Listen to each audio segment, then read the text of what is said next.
ಭಗವತರಿಗೆಲ್ಲ ನಮಸ್ಕಾರಗಳು. ಶ್ರೀನಿವಾಸ ಇತಿ ಶ್ರೇಷ್ಠತೆಯ ಪಾತ್ರಂ ಗುಣಾನ್ವಿತಃ ಕೌಶಿಕೋನಂತರಂಗಾರ್ಯಶ್ಚಿರಂ ವಿಜೇತಾಂ ಭುವಿ ನ್ಯಸ್ತಾತ್ಮೀಯಭರಂ ವರಪ್ರದ ಗುರೋ ವೈರಾಗ್ಯ ಭಾಗ್ಯೋ ರಥೋ ವೇದಾಂತಾಮೃತಸಾರವಂತಮನಘಾತ್ ಶ್ರೀ ಶ್ರೀನಿವಾಸಾತ್ ಗುರೋಃ ಶ್ರೀಶೈಲಾನ್ವಯಕೌಸ್ತುಭಸ್ಯತನಯಂ ಶ್ರೇಯೋನಿಧೇ ಶ್ರೀನಿಧೇಃ ವಂದೇ ಸಾಧುಕಟಾಕ್ಷಗೇಳಿನಿಲಯಂ ಶ್ರೀಕೃಷ್ಣಸದ್ದೇಶಿಕಂ श्रीवासरङ्गपरकालमुनित्रयाप्तलक्ष्मात्मरक्षणैत्युत्वैगागमान्तम् आचार्यभक्तिपरिपूतमनर्घशीलं गोपालदेशिकमुनिं गुरुमाश्रयामः। नारायणाख्येतिराजपदाब्जभृङ्गश्रीवासयोगिगुरुणात्मितभारमीशे भक्त्यादिपूर्णवरदारिकृपात्तचिह्नं श्रीश्रीनिवासमुनिवर्यमहं प्रपद्ये। श्रीनारायणयोगीन्द्रवरदारिकृपाश्रयं रङ्गेशपादविनतं श्रीनिवासमुनिं भजे। श्रीमान् वेङ्कटनाथार्य कवितार्किककेसरी वेदान्ताचार्यवर्यो मे सन्निधत्तां सदा हृदि यो नित्यमच्युतपदाम्बुजयुग्मरुक्मं व्यामोहतस्तरितराणि तृणाय मेने अस्मद्गुरोर्भगवतोऽस्य देकसिन्धोः रामानुजस्य चरणौ शरणं प्रपद्ये। यतीन्द्रकृतभाष्यार्थाय यद्व्याख्यानेन दर्शिताः वरं सुदर्शनार्यं तं वन्दे कुरकुलाधिपम् येनोपनिषदां भाष्यं रामानुजमतानुगं रम्यं कृतं प्रपद्ये तं रङ्गरामानुजं मुनिम् अद्भुतं यस्य विक्रान्तं वेदवीथीविशोधने अपरं निगमान्तार्यं प्रपद्ये वीरराघवम् हतसीगुच्छसच्छायमञ्चितोरस्थलं श्रियाञ्जनाचलशृङ्गारमञ्जलिर्मम गाहताम्। ॐ आप्यायन्तु ममाङ्गानि वाक्प्राणश्चक्षुश्रोत्रमथो बलमिन्द्रियाणि च सर्वाणि सर्वं ब्रह्मोपनिषदं माहं ब्रह्म निराकुर्यां मा ब्रह्म निराकरोत् निराकरणमस्तु निराकरणं मेऽस्तु तदात्मनि निरते उपनिषत्सु धर्माः ते मयि सन्तु ते मयि सन्तु। शान्तिः शान्तिः शान्तिः।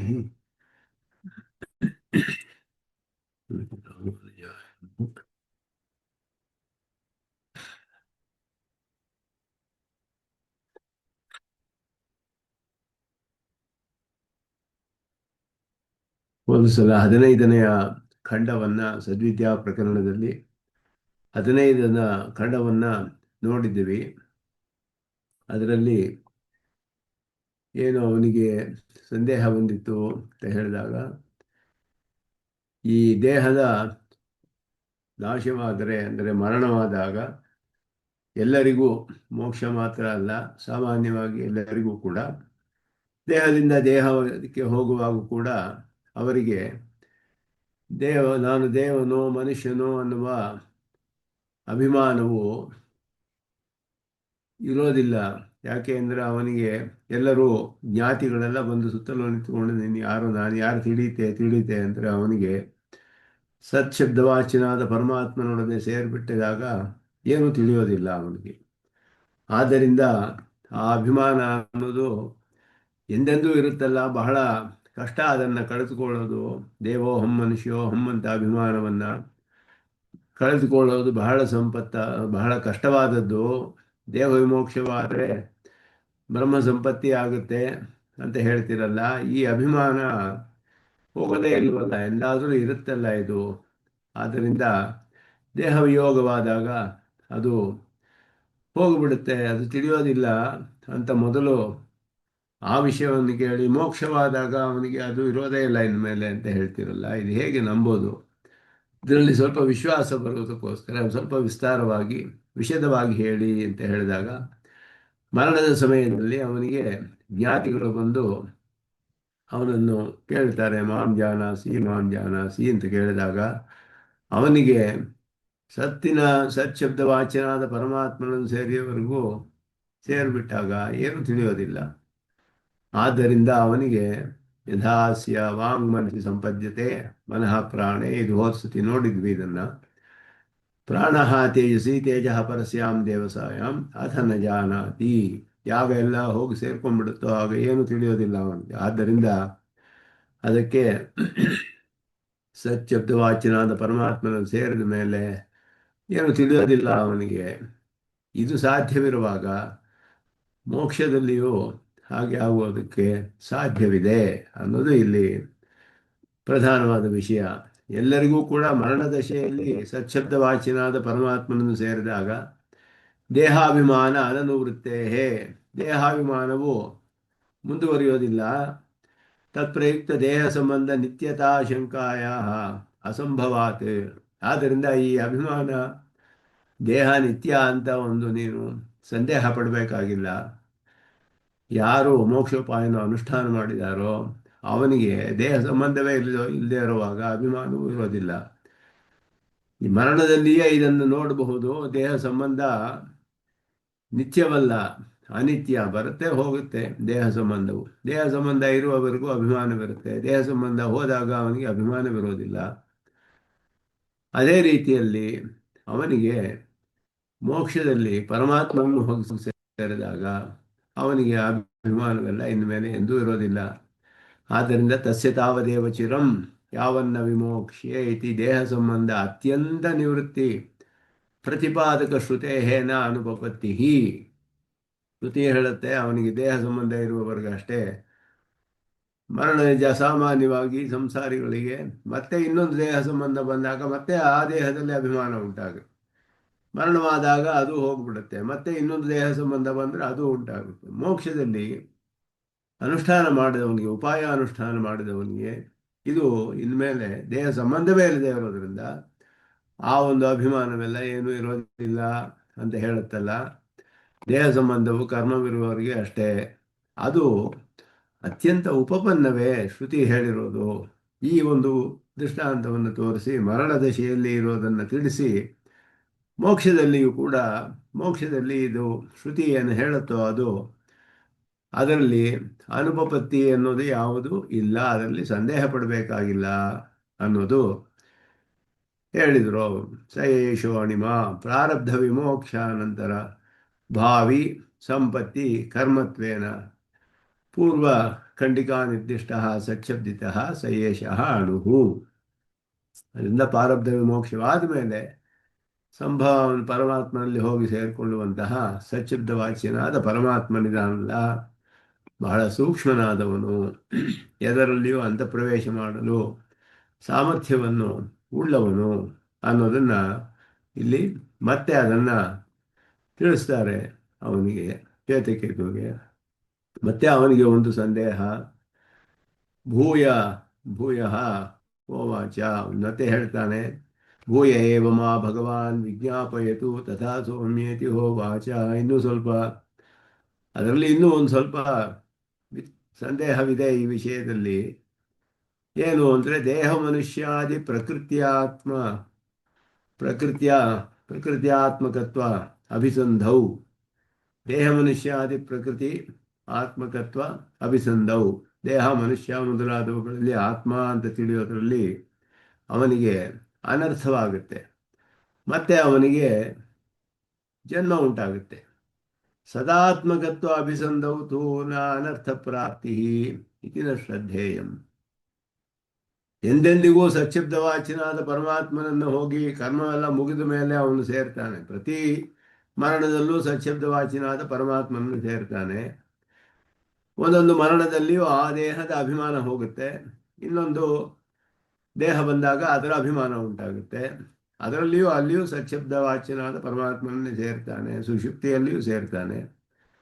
ಆದರೆ ಕಡೆಯಲ್ಲಿ ಅವನು ಸಚ್ಚಿಬ್ದವಾಚ್ಯನಾದ ಪರಮಾತ್ಮನನ್ನೇ ಮತ್ತೆ ಸೇರಿದಾಗ ಅವನಿಗೆ ಅನರ್ಥ ಪ್ರಾಪ್ತಿ ಇಲ್ಲ, ಇನ್ಮೇಲೆ ಅವನಿಗೆ ದೇಹದ ಸಂಬಂಧವೇ ಇರೋದಿಲ್ಲ ಅಂತ ಹೇಳ್ತೀರಲ್ಲ. ಇಲ್ಲಿಯೂ ಸಚ್ಛಬ್ದವನ್ನು ಸೇರಿದ, ಅಲ್ಲಿಯೂ ಶಬ್ದವಾಚ್ಯನನ್ನು ಸೇರಿದ. ಆದ್ದರಿಂದ ಕರ್ಮವೆಲ್ಲ ಹೋದಾಗ ಅಲ್ಲಿಯೂ ಸಚ್ಛಬ್ದನನ್ನು ಸೇರ್ತಾನೆ. ಅದು ಅನರ್ಥವಲ್ಲ, ಅದು ಮೋಕ್ಷ ಪ್ರಾಪ್ತಿಯಾಗುತ್ತೆ ಅಂತ ಹೇಳ್ತೀರಲ್ಲ. ಅದು ಇಲ್ಲಿ ಹೇಳ್ತಾರೆ, ನಹಿ ಅಭಿಸಂಧಿ ಭೇದ ಮಾತ್ರೇಣ ಮಹಾಪುರುಷಾರ್ಥ ಪುರುಷಾರ್ಥವು ದೃಷ್ಟಚರವು ಈ ಮನ್ಯಮಾನಾನ್ಯ ಶ್ವೇತಕೇತುನ. ಇದು ನಮ್ಮ ಒಂದು ಸಂಕಲ್ಪಕ್ಕೆ ಅನುಗುಣವಾಗಿ, ನಮ್ಮ ಜ್ಞಾನಕ್ಕೆ ಅನುಗುಣವಾಗಿ ಮಹಾಪುರುಷಾರ್ಥ ಒಂದು ಕಡೆ ಅಪುರುಷಾರ್ಥ. ಕರ್ಮಬಂಧವಿರುವಾಗ ಸಚ್ಛಬ್ದವಾಚ್ಯದಲ್ಲಿ ಸೇರೋದು ಮತ್ತೆ ಜನ್ಮಕ್ಕೆ ಕಾರಣವಾಗುತ್ತೆ. ಆದ್ದರಿಂದ ಅದು ಅವನಿಗೆ ಪುರುಷಾರ್ಥವಲ್ಲ. ಯಾಕೆ ಸೇರ್ತಾನೆ ಸಚ್ಛಬ್ದವಾಚ್ಯನನ್ನ ಅಂದರೆ ಇವನಿಗೆ ಸ್ವತಂತ್ರವಾಗಿ ದೇಹದಿಂದ ದೇಹಕ್ಕೆ ಹೋಗೋ ಸಾಮರ್ಥ್ಯವೇ ಇಲ್ಲ. ಪರಮಾತ್ಮನೇ ಅವನನ್ನು ಕರೆದುಕೊಂಡು ಹೋಗಬೇಕು ಒಂದು ದೇಹದಿಂದ ಇನ್ನೊಂದು ದೇಹಕ್ಕೆ. ಆದ್ದರಿಂದ ಸಚ್ಯಬ್ದ ವಾಚ್ಯನನ್ನು ಸೇರೋದು ಅನಿವಾರ್ಯ ಅವನಿಗೆ. ಈ ರೀತಿ ಮರಣದಲ್ಲಿ ಸಾಮಾನ್ಯವಾಗಿ ಕರ್ಮವಿರುವಾಗ ಹೀಗೆ, ಇಲ್ಲದೆ ಇರುವಾಗ ಹಾಗೆ ಅಂತ ಹೇಳಿದ್ರೆ, ನಾನು ಈ ರೀತಿ ಪರಮಾತ್ಮನ ಧ್ಯಾನ ಮಾಡಿ ಅದನ್ನು ಉಪಾಯಾನುಷ್ಠಾನ ಮಾಡಿದರೆ ಆಗ ಸಚ್ಯಬ್ದವಾಚ್ಯನ ಪರಮಾತ್ಮನೊಡನೆ ಸೇರುವ ಸಂಪತ್ತಿ ಇದೆಯಲ್ಲ, ಅದು ಮಹಾಪುರುಷಾರ್ಥ. ಆ ರೀತಿಯಾದ ಒಂದು ಅಭಿಸಂಧಿ ಇಲ್ಲದೆ ಮಾಡೋದು ಅಪುರುಷಾರ್ಥ ಅಂತ ಹೇಳ್ತಿರಲ್ಲ. ಇದರ ಅರ್ಥ ಸ್ವಲ್ಪ ಸ್ಪಷ್ಟಪಡಿಸಿ. ಇದರಲ್ಲಿ ಇನ್ನೂ ನನಗೆ ಅಷ್ಟು ಸ್ಪಷ್ಟವಾಗಿ ಈ ವಿಷಯ ನನಗೆ ತಿಳಿಲಿಲ್ಲ ಅನ್ನುವುದು ಶ್ವೇತಕೇತುವಿನ ಅಭಿಪ್ರಾಯ. ಆದ್ದರಿಂದ ಮತ್ತೆ ಪ್ರಾರ್ಥನೆ ಮಾಡ್ತಾನೆ ಅವರಿಗೆ. ಅದನ್ನ ಇಲ್ಲಿ ಹೇಳ್ತಾರೆ.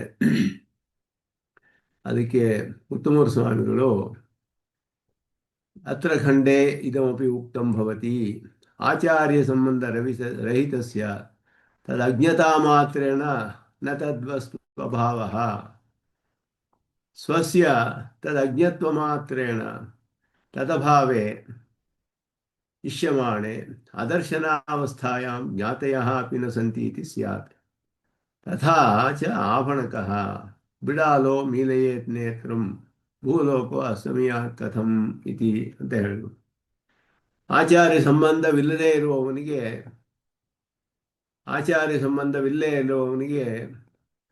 ಉಪಾಯ ಅನುಷ್ಠಾನ ಮಾಡೋಕ್ಕೆ ಸಾಧ್ಯವಿಲ್ಲ. ಮೋಕ್ಷೋಪಾಯವನ್ನು ಆಚಾರ್ಯರ ಮೂಲಕವೇ ಮಾಡಬೇಕು ಅನ್ನೋದು ಶಾಸ್ತ್ರ. ತದ್ವಿಜ್ಞಾನಾರ್ಥಂ ಸ ಗುರುಮೇವ ಅಭಿಗಚ್ಚೇತ್ ಅಂತ ಹೇಳಿ, ಆಚಾರ್ಯವಾನ್ ಪುರುಷೋ ವೇದ ತಸ್ಯ ತಾವದೇವ ಚಿರಂ ಯಾವನ್ನ ವಿಮೋಕ್ಷೆ ಅಥ ಸಂಪತ್ಸೆ, ಹಿಂದಿನ ಖಂಡದಲ್ಲಿ ಅದು ಹೇಳಲ್ಪಟ್ಟಿತು. ಆದ್ದರಿಂದ ಆಚಾರ್ಯ ಸಂಬಂಧವಿಲ್ಲದೆ ಇರುವವನಿಗೆ ಆ ಜ್ಞಾನವಿರೋದಿಲ್ಲ.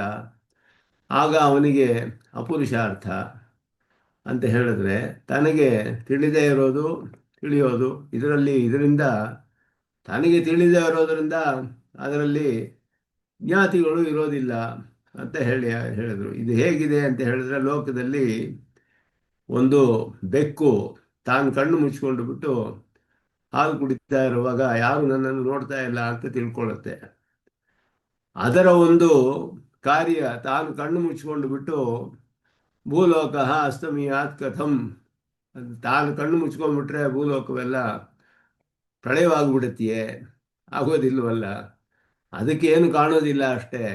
ಹಾಗೆ ಆಚಾರ್ಯನ ಸಂಬಂಧ ಇರುವವನಿಗೆ ಅಪುರುಷಾರ್ಥವೇ ಸಂಸಾರದಿಂದ ಸಂಸಾರ.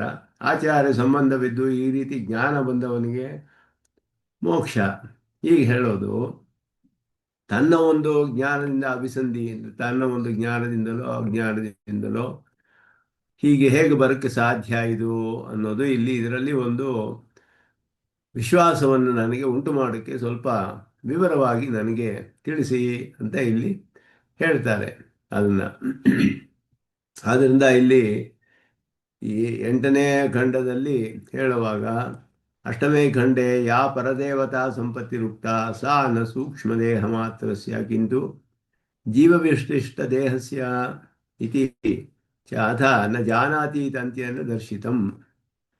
ಜೀವವಿಶಿಷ್ಟನಾದ ದೇಹ ಸಂಪತ್ತಿ ಹೇಳಿರೋದು. ನಾನು ಇಯಂ ಪರದೇವತಾ ಸಂಪತ್ತಿ ಸರ್ವಂ ಮ್ರಿಯಮಾಣ ಸಾಧಾರಣಿ, ಎಲ್ಲರಿಗೂ ಸಾಧಾರಣವಾದದ್ದು. ಪರದೇವತಾ ಸಂಪತ್ತಿ ಇಲ್ಲಿವರೆಗೂ ಹೇಳ್ತಾ ಇರೋದು 8ನೇ ಖಂಡದಿಂದ ಆರಂಭಿಸಿ ಬಂದದ್ದು. ವಾಂಗ್ಮನಸಿ ಸಂಪದ್ಯತೆ ಅಂತ ಹೇಳೋದು ಎಲ್ಲ ಮರಣದಲ್ಲಿ ಕರ್ಮವಿರುವವರಿಗೂ, ಮರಣವಾದಾಗ ಮತ್ತೆ ಮತ್ತೆ ಜನ್ಮ ಹುಟ್ಟುತ್ತಲ್ಲ ಅಂಥವ್ರಿಗೂ ಮಿಕ್ದವ್ರಿಗೂ ಎಲ್ಲರಿಗೂ ಸಾಧಾರಣವಾದ ಸಚ್ಛಬ್ದ ವಾಚ್ಯನಾದ ಪರಮಾತ್ಮನಲ್ಲಿ ಸಂಪತ್ತಿ. ಅದು ಎಲ್ಲರೂ ಹೋಗಿ ಸೇರ್ತಾರೆ. ಕೆಲವರು ಅಲ್ಲಿಂದ ಇನ್ನೊಂದು ದೇಹಕ್ಕೆ ಹೋಗ್ತಾರೆ. ಕೆಲವರು ಮೋಕ್ಷ ಉಪಾಯ ಅನುಷ್ಠಾನ ಮಾಡಿದವರು ಅವರು ಮೋಕ್ಷಕ್ಕೆ ಹೋಗ್ತಾರೆ, ಅವರಿಗೆ ಪರಮ ಪುರುಷಾರ್ಥ. ಆದರೆ ಸತ್ಶಬ್ದವಾಚ್ಯನಾದ ಪರಮಾತ್ಮನಲ್ಲಿ ಸಂಪತ್ತಿ, ಪರದೇವತಾ ಸಂಪತ್ತಿ ಸರ್ವಂ ಮ್ರಿಯಮಾಣ ಸಾಧಾರಣಿ, ಎಲ್ಲರಿಗೂ ಸಾಧಾರಣವಾದದ್ದು ಅದು. ತತ್ ಬಂಧನ ಸ್ವಭಾವ ಪ್ರಪಂಚ ಮುಕ್ತೌ ಕಥಂ ನ ಬಧ್ನೀಯಾತ್ ಇತ್ಯತ್ರ ಕರ್ಮಾಭಾವಾತ್ ನ ಬಂಧ ಇತಿ ಸನ್ನಿದರ್ಶನಮಃ ಅಂತಿಮ ಖಂಡೇ. ಕಡೆಯ ಖಂಡದಲ್ಲಿ 16ನೇ ಖಂಡದಲ್ಲಿ ಈಗ ಒಂದು ನಿರ್ದೇಶನದೊಡನೆ ನಿದರ್ಶನದೊಡನೆ ಒಂದು ನಿದರ್ಶನವನ್ನು ಕೊಟ್ಟು ಕರ್ಮದ ಅಭಾವವಿಲ್ಲದೆ ಇರೋದ್ರಿಂದ ಅವನಿಗೆ ಮತ್ತೆ ಜನ್ಮವಿಲ್ಲ ಅನ್ನೋದನ್ನ ಈ ಕಡೆಯ ಖಂಡದಲ್ಲಿ ಈಗ ನಿರೂಪಣೆ ಮಾಡ್ತಾರೆ. ಇದು 16ನೇ ಖಂಡ, ಕಡೆಯ ಖಂಡ ಈ ಸದ್ವಿದ್ಯಾ ಪ್ರಕರಣದಲ್ಲಿ. ಯಾಕೆ ಸಚ್ಛಬ್ದವಾಚ್ಯನಾದ ಪರಮಾತ್ಮನನ್ನು ಸೇರೋದು ಎಲ್ಲರಿಗೂ ಸಾಮಾನ್ಯ. ಎಲ್ಲ ಮರಣದಲ್ಲಿ ಕರ್ಮವಿರುವವರೆಗೂ ಇಲ್ಲದೆ ಇರೋವರೆಗೂ ಎಲ್ಲರೂ ಸಚ್ಛಬ್ದವಾಚ್ಯನನ್ನು ಸೇರ್ತಾರೆ. ಆದರೆ ಪರಮಾತ್ಮ ಜ್ಞಾನದೊಡನೆ ಮೋಕ್ಷೋಪಾಯವನ್ನು ಅನುಷ್ಠಾನ ಮಾಡಿದವನು ಆಚಾರ್ಯರನ್ನು ಆಶ್ರಯಿಸಿ ಅವನಿಗೆ ಕರ್ಮವು ನಾಶವಾಗಿ ಬಿಡೋದ್ರಿಂದ, ಪ್ರಾರಬ್ಧ ಕರ್ಮವು ಮುಗಿಯೋದರಿಂದ ಅಲ್ಲಿ ಅವನಿಗೆ ಮೋಕ್ಷ ಪ್ರಾಪ್ತಿಯಾಗುತ್ತೆ ಅನ್ನೋದು ಒಂದು ನಿದರ್ಶನದೊಡನೆ ಕಡೆ ಖಂಡದಲ್ಲಿ ಉಪದೇಶ ಮಾಡ್ತಾರೆ. ಇಲ್ಲಿ ಪುರುಷಂ ಹಸ್ತ ಸೌಮ್ಯ ಹಸ್ತಗೃಹೀತಮಾನಯತಿ ಆನಯಂತಿ ಅಪಹಾರ್ಷೀತ್ ಸ್ಥೇಯಮಕಾರ್ಷೀತ್ ಪರಶುಮಸ್ಮೈ ತಪತ ಇತಿ. ಒಬ್ಬ ಪುರುಷನನ್ನ ಕೈ ಹಿಡಿದು ಎಳ್ಕೊಂಡು ಬರ್ತಾರೆ ರಾಜಭಟರು. ಇವನು ಚೌರ್ಯ ಮಾಡಿದ್ದಾನೆ, ಸ್ಥೇಯಮ ಕರೋತ್, ಕಳ್ಳತನ ಮಾಡಿದ್ದಾನೆ, ಇವನು ಯಾರೋ ಸೊತ್ತನ್ನು ಅಪಹಾರ ಮಾಡಿದ್ದಾನೆ ಅಂತ ಹೇಳಿ ಅವನನ್ನ ಇವನ ಕೈಗೆ ಒಂದು ಸುಡುವಂತಹ ಒಂದು ಪರಶು ಕೊಡಲಿ, ಅದನ್ನು ಒಂದು ಪದಾರ್ಥವನ್ನು ಕಾದ ಕಬ್ಬಿಣವನ್ನು ಅವನ ಕೈಗೆ ಕೊಡಬೇಕು, ಅವನು ಹಿಡ್ಕೊಳ್ಬೇಕು ಅದನ್ನು. ಅವನು ಸುಳ್ಳು ಹೇಳ್ತಾನ ನಿಜ ಹೇಳ್ತಾನ ಅಂತ ಪರೀಕ್ಷೆ ಮಾಡ್ತಾರೆ. ಅವನು ನಿಜ ಹೇಳಿದ್ರೆ ಅವನನ್ನು ಸುಡೋದಿಲ್ಲ ಅಂತ, ಸುಳ್ಳು ಹೇಳಿದ್ರೆ ಸುಡುತ್ತೆ ಅನ್ನೋದು ಈ ರೀತಿ ಒಂದು ಪರೀಕ್ಷೆ ಮಾಡ್ತಾ ಇದ್ರು. ಅಂದರೆ ಅದಕ್ಕೆ ಅರ್ಥ ಅವರಿಗೆ ಅಪರಾಧ ಶಿಕ್ಷೆ ಕೊಡ್ತಾ ಇರಲಿಲ್ಲ ಅನ್ನೋದನ್ನ ಹೇಳ್ತಾರೆ ಇಲ್ಲಿ. ಸೈದಿ ತಸ್ಯ ಕರ್ತಾ ಭವತಿ ತಥೈವ ಅನೃತಮಾತ್ಮಾನಂ ಕುರುತೆ. ಅವನು ನಿಜವಾಗಿಯೂ ಅಪಹಾರ ಮಾಡಿದರೆ ತನ್ನನ್ನ ಸುಳ್ಳು ಹೇಳಿದವನನ್ನಾಗಿ ಮಾಡ್ಕೊಳ್ತಾನು. ಸಹ ಅನೃತ ಅಭಿಸಂಧವು, ಅವನು ಸುಳ್ಳು ಹೇಳಿರೋದ್ರಿಂದ ಅನೃತೇನ ಆತ್ಮಾನಂ ಅಂತರ್ಧಾಯ ಪರಶುಂ ತಪ್ತಂ ಪ್ರತಿಗೃಹಾತಿ ಸದಹ್ಯತೆ ಅಥಹನ್ಯತೆ. ಆದ್ದರಿಂದ ತನ್ನ ಸುಳ್ಳಿನಿಂದ ತನ್ನನ್ನು ಮುಚ್ಚಿಕೊಳ್ತಾನೆ. ಸುಳ್ಳು ಹೇಳಿ ನಾನು ಅಪಹಾರ ಮಾಡಿಲ್ಲ ಅಂತ ಸುಳ್ಳು ಹೇಳ್ತಾನೆ. ಆಗ ಕಾದ ಒಂದು ಕಬ್ಬಿಣವನ್ನ ಅವನು ಮುಟ್ಟಿದರೆ ಆಗೇನಾಗುತ್ತೆ? ಸದಹ್ಯತೆ ಅಥಹನ್ಯತೆ, ಕೈ ಸುಟ್ಟು ಬಿಡುತ್ತೆ. ಅವನನ್ನ ರಾಜಭಟ್ರು ಮರಣದಂಡನೆ ವಿಧಿಸ್ತಾರೆ ಅವನಿಗೆ ಅಂತ ಹೇಳಿಬಿಟ್ಟು, ಯಾರು ನಿಜ ಹೇಳ್ತಾನೋ ಅವನಿಗೆ ಅದು ಆಗೋದಿಲ್ಲ ಅನ್ನೋದು ಇಲ್ಲಿ ಹೇಳಲ್ಪಡುತ್ತೆ.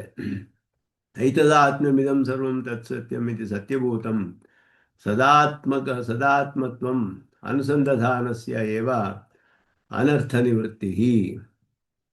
ಸಚ್ಛಬ್ದವಾಚ್ಯನಾದ ಆತ್ಮನನ್ನ ಅನುಸಂಧಾನ ಮಾಡುವುದು ಅಂದರೆ ಉಪಾಸನೆ ಮಾಡುವುದು. ಉಪಾಸನೆ ಮಾಡಿದವನಿಗೆ ಮಾತ್ರವೇ ಈ ಕರ್ಮಬಂಧವೆಲ್ಲ ನಾಶವಾಗುತ್ತೆ, ಅವನಿಗೆ ಸಂಸಾರದಿಂದ ನಿವೃತ್ತಿ. ನತು ಪ್ರಕೃತ್ಯಾತ್ಮತ್ವ ಲಕ್ಷಣ ಅಸತ್ಯಾನುಸಂಧಾನ ನಿಷ್ಠಸ್ಯ ಅನರ್ಥ ಪರಿಹಾರ. ಆದ್ದರಿಂದ ಇಲ್ಲಿ ಪ್ರಕೃತಿಯ ಆತ್ಮತ್ವ ಲಕ್ಷಣ ಅಸತ್ಯತ್ವ ಅನುಸಂಧಾನ ನಿಷ್ಠಸ್ಯ ಅಂತ ಹೇಳಿದ್ರು. ಈ ಪ್ರಕೃತಿಯ ಪ್ರಾಕೃತವಾದ ದೇಹ ಸಂಬಂಧ ಇದೆಯಲ್ಲ,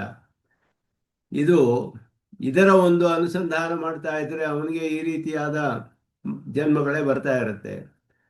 ಆದರೆ ಐತದಾತ್ಮ್ಯವಿದಂ ಸರ್ವಂ ತತ್ ಸತ್ಯಂ ಅನ್ನುವಂತಹ ಸತ್ಯಭೂತವಾದ ಸದಾತ್ಮಕತ್ವವನ್ನು ಅನುಸಂಧಾನ ಮಾಡಿದರೆ ಅವನಿಗೆ ನಾನು ದೇಹವೇ ಆತ್ಮ ಅನ್ನುವ ಅಭಿಮಾನವನ್ನೇ ಉಳ್ಳವನಿಗೆ ಮತ್ತೆ ದೇಹ ಆತ್ಮವೇ ಮತ್ತೆ ಸಂಸಾರವೇ ಉಂಟಾಗುತ್ತೆ.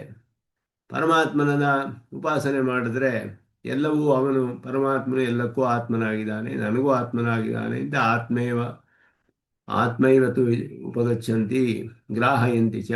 ಆತ್ಮ ಅಂತಾನೆ ಎಲ್ಲರೂ ಉಪಾಸನೆ ಮಾಡ್ತಾರೆ. ತನಗೆ ಆತ್ಮ ಅಂತ ಪರಮಾತ್ಮನ ಆತ್ಮತ್ವೇನ ಉಪಾಸನೆ ಮಾಡಿದ್ರೆ ಎಲ್ಲರಿಗೂ ಅವನೇ ಆತ್ಮ. ಈ ಉಪಾಸನೆ ಮಾಡಿದವನಿಗೆ ಅನರ್ಥವೆಲ್ಲ ನಿವೃತ್ತಿ ಆಗುತ್ತೆ. ಇಲ್ಲೇ ಹೋದರೆ ಅವನಿಗೆ ತಪ್ಪಾದ ಅರ್ಥವನ್ನು ಅನುಸಂಧಾನ ಮಾಡಿದ್ರೆ ದೇಹವೇ ಆತ್ಮ ಅನ್ನುವಂತಹ ಅಸತ್ಯ ಅಂತ ಹೇಳಿದ್ರೆ ಪ್ರಕೃತಿಯ ಆತ್ಮತ್ವ ಲಕ್ಷಣ ಅಸತ್ಯ ಅನುಸಂಧಾನ ನಿಷ್ಠಸ್ಯ. ಯಾಕೆಂದರೆ ಇದು ಕರ್ಮದಿಂದ ಬಂದಿದ್ದು, ಔಪಾಧಿಕವಾದದ್ದು, ನಿರುಪಾಧಿಕವಲ್ಲ. ನಿರುಪಾಧಿಕವಾದದ್ದು ಹೇಗೆ ಅಂದರೆ ಐತದಾತ್ಮ್ಯವಿದಂ ಸರ್ವಂ ಅಂತ ಉಪಾಸನೆ ಮಾಡಬೇಕು. ಈ ರೀತಿಯಾಗಿ ಪ್ರಕೃತಿಯೇ ಆತ್ಮ ಅನ್ನುವಂತಹ ಅನಿತ್ಯವಾದ ಅಸತ್ಯ ಅಂತ ಹೇಳಿದ್ರೆ ಇದು ಕರ್ಮದಿಂದ ಬಂದಿರೋದು, ಔಪಾಧಿಕವಾದದ್ದು. ಇದನ್ನು ಅನುಸಂಧಾನ ಮಾಡಿದವನಿಗೆ ಕರ್ಮವೇ ಏರ್ಪಡುತ್ತೆ, ಮತ್ತೆ ಅವನಿಗೆ ಸಂಸಾರವಿರುತ್ತೆ. ಅದನ್ನು ಇಲ್ಲಿ ಹೇಳ್ತಾ ಇದ್ದಾರೆ. ಲೋಕೆ ರಾಜಪುರುಷಾಹ ರಾಜಭಟರು ಹಸ್ತೆ ಪುರುಷಂ ಗೃಹೀತ್ವ ಆನಯಂತಿ. ಕೈ ಹಿಡಿದುಕೊಂಡು ಎಳ್ಕೊಂಡು ಬರ್ತಾರೆ. ಕಹ ಅಪರಾಧ ಅನೇನ ಕೃತಃ ಇತಿ ಪರೈಃ ಪೃಷ್ಟಃ ಪೃಷ್ಟಾಃ ಸಂತಃ. ಏನು ಅಪರಾಧ ಮಾಡಿದ ಇವನು ಅಂತೆಲ್ಲ ಕೇಳಿದಾಗ, ಅಪಹಾರಂ ಕೃತವಾನ್, ಚೌರ್ಯ ರೂಪೇಣ ಅಪಹಾರಂ ಕೃತವಾನ್. ಇವನು ಕಳ್ಳತನದಿಂದ ಒಬ್ಬರ ಸ್ವತ್ತನ್ನ ಅಪಹಾರ ಮಾಡಿದ್ದಾನೆ. ಅಪಹೃತ್ಯ ಚ ಅಪನಿನ್ಹುತೆ. ಅಪನಿನ್ಹುತೆ ಅಂದರೆ ಮರೆಪಡಿಸಿದ್ದಾನೆ ಅಂತ, ಮರೆಗೊಳಿಸಿದ್ದಾನೆ ಅಂತ ಸುಳ್ಳು ಹೇಳ್ತಾ ಇದ್ದಾನೆ. ಅವನು ಅಪಹಾರ ಮಾಡಿಬಿಟ್ಟು ಮಾಡಿಲ್ಲ ಅಂತ ಅವನು ಅದನ್ನು ತನ್ನ ಅಪಹಾರವನ್ನು ಮುಚ್ಚುತ್ತಾ ಇದ್ದಾನೆ ಅವನು. ಅದನ್ನು ಸ್ಪಷ್ಟವಾಗಿ ಒಪ್ಕೊಳ್ತಾ ಇಲ್ಲ ಅವನು. ಅತಃ ಏತಸ್ಯ ಶೋಧನಾರ್ಥಂ, ಅವನನ್ನು ಪರೀಕ್ಷೆ ಮಾಡೋಕ್ಕೆ ಪರಶುಂ ಅಯಪಿಂಡಮಸ್ಮೈ ತಪತ, ಕಾದ ಕಬ್ಬಿಣವನ್ನು ಇವನ ಕೈಲಿ ಕೊಡಿ ಅಂತ ಹೇಳ್ತಾರೆ. ವದಂತಹ ಆನೆಯಂತಿ. ಆಗ ಅವನು ಸಹ ಹಸ್ತಗೃಹೀತ ಪುರುಷನು, ಹೇಳ್ಕೊಂಡು ಬಂದ ಪುರುಷ ಇದಾನಲ್ಲ ಅಪಹಾರ ಮಾಡಿದವನು, ನಮಯಾ ದ್ರವ್ಯಂ ಅಪಹೃತಂ, ನಾನು ಏನನ್ನು ಅಪಹಾರ ಮಾಡಿಲ್ಲ. ಇತಿ ದ್ರವ್ಯಾಪಹಾರಂ ಅಪನ್ಹುವಾನಃ, ಅಪಹಾರ ಮಾಡಿಯೂ ಕೂಡ ಅದನ್ನ ಮುಚ್ಚಿಡ್ತಾ ಇದ್ದಾನೆ, ಅಂದರೆ ಸುಳ್ಳು ಹೇಳ್ತಾ ಇದ್ದಾನೆ. ಯದಿ ಅಪಹಾರಸ್ಯ ಕರ್ತಾ ಸ್ಯಾತ್, ನಿಜವಾಗಿಯೂ ಅವನು ಅಪಹಾರ ಮಾಡಿದರೆ ತದಾ ಅಸತ್ಯ ಪ್ರತಿಜ್ಞತ್ವಾತ್, ಅವನು ಹೇಳಿರುವ ಮಾತು ಅಸತ್ಯವಾದ್ದರಿಂದ ಸ್ವಾತ್ಮಾನಂ ಅನೃತಂ ಕರೋತಿ, ತನ್ನನ್ನ ಸುಳ್ಳು ಹೇಳಿದವನಾಗಿ ಮಾಡಿಕೊಳ್ತಾನೆ. ಅನೃತಾಭಿಸಂಧಿ ಅಂತರ್ಹಿತ ಸಹ, ಅನೃತವಾದ ಅಂದರೆ ಸುಳ್ಳನ್ನು ಹೇಳಿದ್ರಿಂದ ಅವನು ತಾತಃ ತಪ್ತಂ ಪರುಷಂ ರಾಜಪುರುಷಾರ್ಪಿತಂ ಹಸ್ತೇನ ಪ್ರತಿಗೃಹಾತಿ. ಆ ಕಾದ ಕಬ್ಬಿಣವನ್ನು ಹಿಡ್ಕೊಂಡಾಗ ಅದು ಅವನನ್ನು ಸುಟ್ಟು ಬಿಡುತ್ತೆ. ದಹ್ಯತೆ ಅಂತ ಹೇಳಿದ್ರೆ ಏನರ್ಥ? ರಾಜಪುರುಷೈ ಹನ್ಯತೆ ಚ ಇತಿ ಅರ್ಥ. ಅವರು ಅವನನ್ನು ಸೆರೆಮನೆಗೆ ಹಾಕ್ತಾರೆ, ಕರೆದುಕೊಂಡು ಹೋಗಿ, ಅಥವಾ ಮರಣದಂಡನೆ ಕೊಡ್ತಾರೆ, ಅದಕ್ಕೆ ಮೇಲೆ ಶಿಕ್ಷೆಯನ್ನು ವಿಧಿಸ್ತಾರೆ ಅವನಿಗೆ.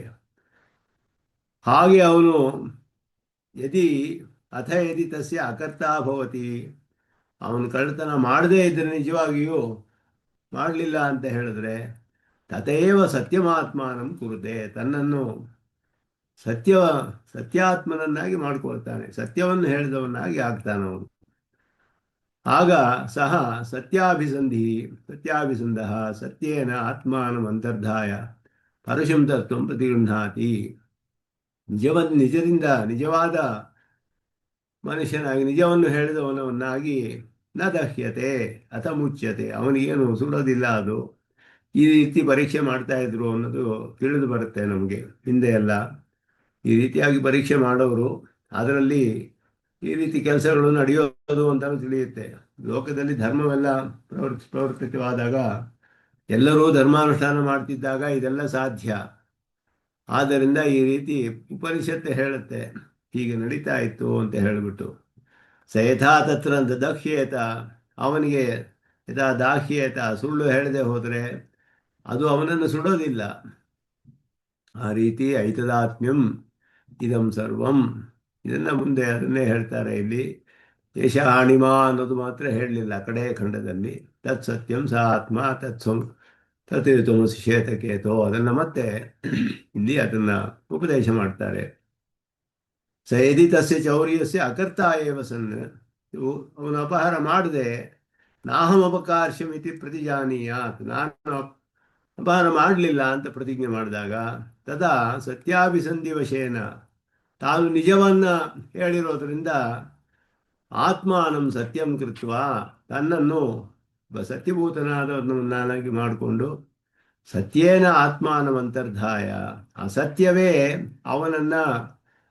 ಅವನನ್ನ ರಕ್ಷಣೆ ಮಾಡುತ್ತೆ. ಸತ್ಯೇನ ಆತ್ಮಾನಂ ಅಂತರ್ಧಾಯ, ಆ ಸತ್ಯದಿಂದ ತನ್ನನ್ನು ರಕ್ಷಿಸಿಕೊಂಡವನಾಗಿ ಪರಶುಂ ತಪ್ತಂ ಗೃಹಾತಿ, ಕಾದ ಕಬ್ಬಿಣವನ್ನು ಹಿಡ್ಕೊಳ್ತಾನೆ. ಸತ್ಯ ಅಭಿಸಂಧಿ ವಶಾದೇವ ಪ್ರತಿಬದ್ಧದಾಹೋ ರಾಜಪುರುಷೈ ಮುಚ್ಯತೆ, ಆದ್ದರಿಂದ ಅವನಿಗೆ ಕೈ ಸುಡೋದಿಲ್ಲ, ಅವರು ಅವನನ್ನ ಬಿಟ್ಟು ಬಿಡ್ತಾರೆ. ನಿಜ ಹೇಳ್ತಾ ಇದ್ದಾನೆ ಇವನು, ಪರೀಕ್ಷೆ ಮಾಡಿ ತಿಳಿತಾರೆ ಇದನ್ನು. ಇದರಲ್ಲಿ ಆದ್ದರಿಂದ ಸಹ ಪ್ರತಿಬದ್ಧ ಪ್ರತಿಬದ್ಧ ದಾಹೋ ಅಂದ್ರೆ ಕೈ ಸುಡಲ್ಲ ಅಂತನಾ? ಹೌದು, ಪ್ರತಿಬಂಧ. ಆ ದಹನ ಅನ್ನೋದು ಇವನಿಗೆ ಪ್ರತಿಬಂಧಕವಾಗಿದೆ. ಪ್ರತಿಬಂಧಕವಾಗುತ್ತೆ. ಆ, ಅವನನ್ನ ಪ್ರತಿಬದ್ಧವಾಗುತ್ತೆ ದಾಹ ಅನ್ನೋದು. ಪ್ರತಿಬದ್ಧವಾಗುತ್ತೆ, ಅವನನ್ನ ದಹಿಸೋದಿಲ್ಲ. ಆ ಕಾದ ಕಬ್ಬಿಣ ದಹಿಸೋದಿಲ್ಲ ಅವನನ್ನ. ಈ ರೀತಿ ಪರೀಕ್ಷೆ ಮಾಡ್ತಾ ಇದ್ರು ಅಂತ ತಿಳಿದು ಬರುತ್ತೆ ನಮಗೆ. ಆ ಎಲ್ಲ ಧರ್ಮವು ಪ್ರವರ್ತನೆ ಆಗ್ತಾ ಇದ್ರು, ಇದೆಲ್ಲ ಸತ್ಯವಾಗಿ ನಡೀತಾ ಇದ್ದ ವಿಷಯಗಳನ್ನ ತಿಳಿಯುತ್ತೆ ಆ ಕಾಲದಲ್ಲಿ. ಸಹ ಸತ್ಯಾಭಿಸಂಧ ಪುಮಾನ್ ತತ್ರ ಪರಶುಗ್ರಹಣೆ ಯಥಾ ನ ದಾಹ್ಯೇತ ನ ದಹ್ಯತೆ ಇತಿ ಅರ್ಥಃ. ದಾಹ್ಯೇತ ಅನ್ನೋದು ಇದು ಛಾಂದಸ ಪ್ರಯೋಗ. ದಹ್ಯತೆ ಏವಂ ಸದಾತ್ಮಕತ್ವ ಲಕ್ಷಣ ಸತ್ಯಾಭಿಸಂಧಿ. ನನಗೆ ಸಚ್ಛಬ್ದವಾಚಿನಾದ ಪರಮಾತ್ಮನು ಆತ್ಮನಾಗಿದ್ದಾನೆ ಅನ್ನುವಂತಹ ಆ ರೀತಿ ಒಂದು ಅದನ್ನು ಮನಸ್ಸಲ್ಲಿ ಒಂದು ಉಪಾಸನೆ ಮಾಡಿದವನು ಪುಮಾನ್ ಸಾಂಸಾರಿಕೈ ಅನರ್ಥೈ ನ ಸ್ಪೃಶ್ಯತೆ. ಅವನಿಗೆ ಸಂಸಾರವಾದ ಸಂಬಂಧ ಮತ್ತೆ ಇರೋದಿಲ್ಲ ಅವನಿಗೆ. ಯಾಕೆ ಅಂದರೆ ಅವನು ಸತ್ಯಾಭಿಸಂಧಿಯಾಗಿ ಸತ್ಯದಿಂದ ಸತ್ಯೇನ ಆತ್ಮ ಅನಮಂತರ್ಥಾಯ, ಅವನು ತತ್ವವನ್ನೇ ಹೇಗಿದೆಯೋ ಹಾಗೆ ಉಪಾಸನೆ ಮಾಡಿದ್ದಾನೆ. ಉಪಾಸನೆ ಮಾಡಿದ್ದರಿಂದ ಅದರ ಬಲದಿಂದ ಅವನಿಗೆ ಅವನಿಗೆ ಮೋಕ್ಷವು ಸಿಗುತ್ತೆ. ಐತದ ಆತ್ಮವಿದಂ ಸರ್ವಂ ತತ್ತು ತತ್ವಮಸಿ ಶ್ವೇತಕೇತು ಸರ್ವಸ್ಯ ಸದಾತ್ಮಕತ್ವಾನುಸಂಧಾನಮೇವ ಸತ್ಯಾಭಿಸಂಧಿರಿತಿ ಸರ್ವಾಂತರ್ಗತಃ ತ್ವಮಪಿ ಸದಾತ್ಮಕಃ. ಇದೇ ತತ್ವಮಸಿಯ ವ್ಯಾಖ್ಯಾನದಲ್ಲಿ ಸಾರವಾದ ಅರ್ಥ. ಸರ್ವಾಂತರ್ಗತನಾದ, ಎಲ್ಲರಲ್ಲಿಯೂ ಅಂತರ್ಗತನಾದ ನೀನು ಕೂಡ ಸದಾ ಆತ್ಮಕಃ ಸಚ್ಛಬ್ದವಾಚ್ಯನಾದ ಪರಮಾತ್ಮನನ್ನು ಆತ್ಮನಾಗಿ ಹೊಂದಿದೆಯೇ. ಸರ್ವ ಅಂತರ್ಗತಃ ಐತದಾತ್ಮ್ಯಂ ಇದಂ ಸರ್ವಂ ಅಂತ ಹೇಳಿದಾಗ ಆ ಸರ್ವಮ್ಮಲ್ಲಿ ನೀನು ಸೇರಿದೀಯ. ಶ್ವೇತಕೇತುಗೆ ಹೇಳ್ತಿದ್ದಾರೆ ಅವರು ಉದ್ದಾಲಕರು, ನೀನು ಅದರಲ್ಲಿಯೇ ಸೇರಿರೋದ್ರಿಂದ ತ್ವಮಪಿ ಸದಾತ್ಮಕಃ, ನೀನು ಸಚ್ಛಬ್ದವಾಚಿನಾದ ಪರಮಾತ್ಮನ ಆತ್ಮನಾಗಿ ಹೊಂದಿದೀಯ. ಸದಾತ್ಮಕತ್ವ ರೂಪ ಸತ್ಯ ಅಭಿಸಂಧಿಮಾನ್ ಭವ. ಇದನ್ನು ನೀನು ಅಭಿಸಂಧಿ ಅಭಿಸಂಧಿ ಅಂತ ಹೇಳಿರೋದಿಲ್ಲಿ ಉಪಾಸನೆ ಎನ್ನುವ ಅರ್ಥ. ಸ್ಮರಣೆ ಅಂತ ಹೇಳಿದ್ರೆ ನಿಶ್ಚಯ ಅಥವಾ ಸ್ಮರಣೆ, ಸಂಕಲ್ಪ, ಈ ಎಲ್ಲ ಅರ್ಥದಲ್ಲಿ ಬರುತ್ತೆ ಅಭಿಸಂಧಿ ಅಂತ ಹೇಳಿ. ಇಲ್ಲಿ ಹೇಳ್ತಾ ಇರೋದು ಉಪಾಸನೆ ಎನ್ನುವ ಅರ್ಥ. ಯಾಕೆಂದ್ರೆ ಮೋಕ್ಷ ಫಲ ಹೇಳಿದೆ. ತೇನ ಸಂಸಾರದಾಹ ಅನಭಿಭೂತಃ ಮುಚ್ಯಸೆ ಇತ್ಯರ್ಥ. ಸಂಸಾರ ದಾಹದಿಂದ ನೀನು ಆವರಿಸಲ್ಪಡೋದಿಲ್ಲ, ಆದ್ದರಿಂದ ಅದರ ಸಂಬಂಧ ಇರೋದಿಲ್ಲ ನಿನಗೂ, ಅದರಿಂದ ಮೋಕ್ಷ ಮುಕ್ತನಾಗ್ತೀಯ. ತದ್ಧಾಸ್ಯ ವಿಜಿಜ್ಞಾವಿತಿ. ಅವನು ಹೇಳ್ತಾನೆ ತದ್ಧಾಸ್ಯ ವಿಜಿಜ್ಞಾವಿತಿ ವಿಜಿಜ್ಞಾವಿತಿ. ತಿಳಿತು ನನಗೆ, ಈಗ ತಿಳಿತು ಅಂತ ಹೇಳ್ದ ಅವನು. ಅಲ್ಲಿಗೆ ಮುಗಿಯುತ್ತೆ ಸಚ್ಶಬ್ದ. ಇದು ಈ ಉಪನಿಷತ್ತಿನ ಸದ್ವಿದ್ಯಾ ಪ್ರಕರಣ ಇಲ್ಲಿಗೆ ಮುಗಿಯುತ್ತೆ. ಇದ್ರ ಮೇಲೆ ಯಾವ ಬ್ರಹ್ಮಸೂತ್ರಗಳಲ್ಲಿ ಇದೆಲ್ಲ ಬರುತ್ತೆ ಅನ್ನೋದನ್ನ ಮುಂದೆ ವಿಚಾರ ಮಾಡ್ತಾರೆ. ಇಲ್ಲಿ ಅದನ್ನ ಇಲ್ಲಿ ತದ್ದಾತ್ಮ್ಯ ಏನ್ ಅರ್ಥ ಅದಕ್ಕೆ? ತತ್ ಹ ಅಸ್ಯ ವಿಜಿಜ್ಞೌ, ಅದನ್ನ ಅವನು ತಿಳಿದನು ಅಂತ ಹೇಳಿದ್ರೆ ಅದನ್ನು ತಿಳಿದು ಉಪಾಸನೆಯನ್ನು ಮಾಡಿದ ಅಂತ ಹ್ಮ್. ಅರ್ಥ. ಅದಕ್ಕೆ ಅದನ್ನ ಮುಂದೆ ವಿವರಿಸ್ತಾರೆ ಅದರಲ್ಲಿ. ಉಪನಿಷತ್ತು ಅಷ್ಟೇ ಹೇಳಿರೋದು. ಅಂಡಸಮಾತ್ಮಾನಂ ಕುರುತೆ, ಇಲ್ಲಿ ಇವರ ಉತ್ತಮ ಸ್ವಾಮಿಗಳ ವಿವರಣೆ. ಪ್ರಾಗೇವ ಅಭ್ಯುಪಗತಃ ಸ್ಥೇಯಶ್ಚೇತ್ ಕುತಃ ಪರೀಕ್ಷಾ ಕುತಸ್ಥರಾಂ ಪರುಷತಾಪಃ ತೊಮ್ಮೆ ಇದು ಇವರು ಪ್ರಶ್ನೆ ಮಾಡ್ತಾರೆ. ಅಂಡಸಮಾತ್ಮಾನಂ ಕುರುತೆ ಅಂತ ಹೇಳಿದ್ರಲ್ಲ, ಮೊದಲೇ ಅವನು ಒಪ್ಕೊಂಡ, ನಾನು ಅಪಹರಣ ಮಾಡಿಲ್ಲ, ನಾನು ಒಪ್ಕೊಂಡಾಗ ಪರೀಕ್ಷೆ ಯಾಕೆ ಮಾಡಬೇಕು ಅವನಿಗೆ ಅಂತ ಹೇಳಿದಾಗ, ಅಥವಾ ಒಪ್ಕೊಂಡಿದ್ದಾನ ಅವನು, ಒಪ್ಕೊಂಡಿದ್ರವಾಗಿ ಯಾಕೆ ಅವನಿಗೆ ಪರೀಕ್ಷೆ ಮಾಡಬೇಕು. ಅವನು ಅಪಹಾರ ಮಾಡಿರೋದನ್ನ ಒಪ್ಕೊಳ್ಳಿಲ್ಲ.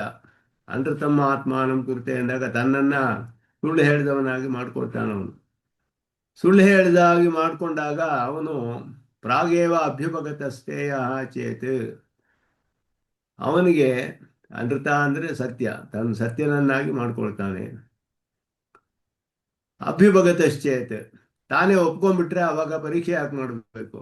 ನಾನು ಅಪಹಾರ ಮಾಡಿದ್ದೀನಿ ಅಂತ ಒಪ್ಕೊಂಡಾಗ ಅವನಿಗೆ ಹೇಳಬೇಕಾಗಿಲ್ಲ, ಕೊಡಬೇಕಾಗಿಲ್ವಲ್ಲ ಪರಶುತಾಪ ಅಂತ ಹೇಳಿದ್ರೆ, ಅದಕ್ಕೆ ಒಂದು ಇವರು ಹೇಳ್ತಾರೆ ತ್ವಮ್ಮೆ ಇತಿ ಈಶ್ವರೇಣೋಕ್ತೆ ಅಹಮ್ಮೆ ಇತ್ಯೇವ ಹನುಮನ್ಯ ಇತ್ಯೇವ ಅಯಂ ಅನುಮನ್ಯತೆ ಚೇತ್ ಕಥಮೇಂ ಸಂಸಾರ ತಾಪಃ.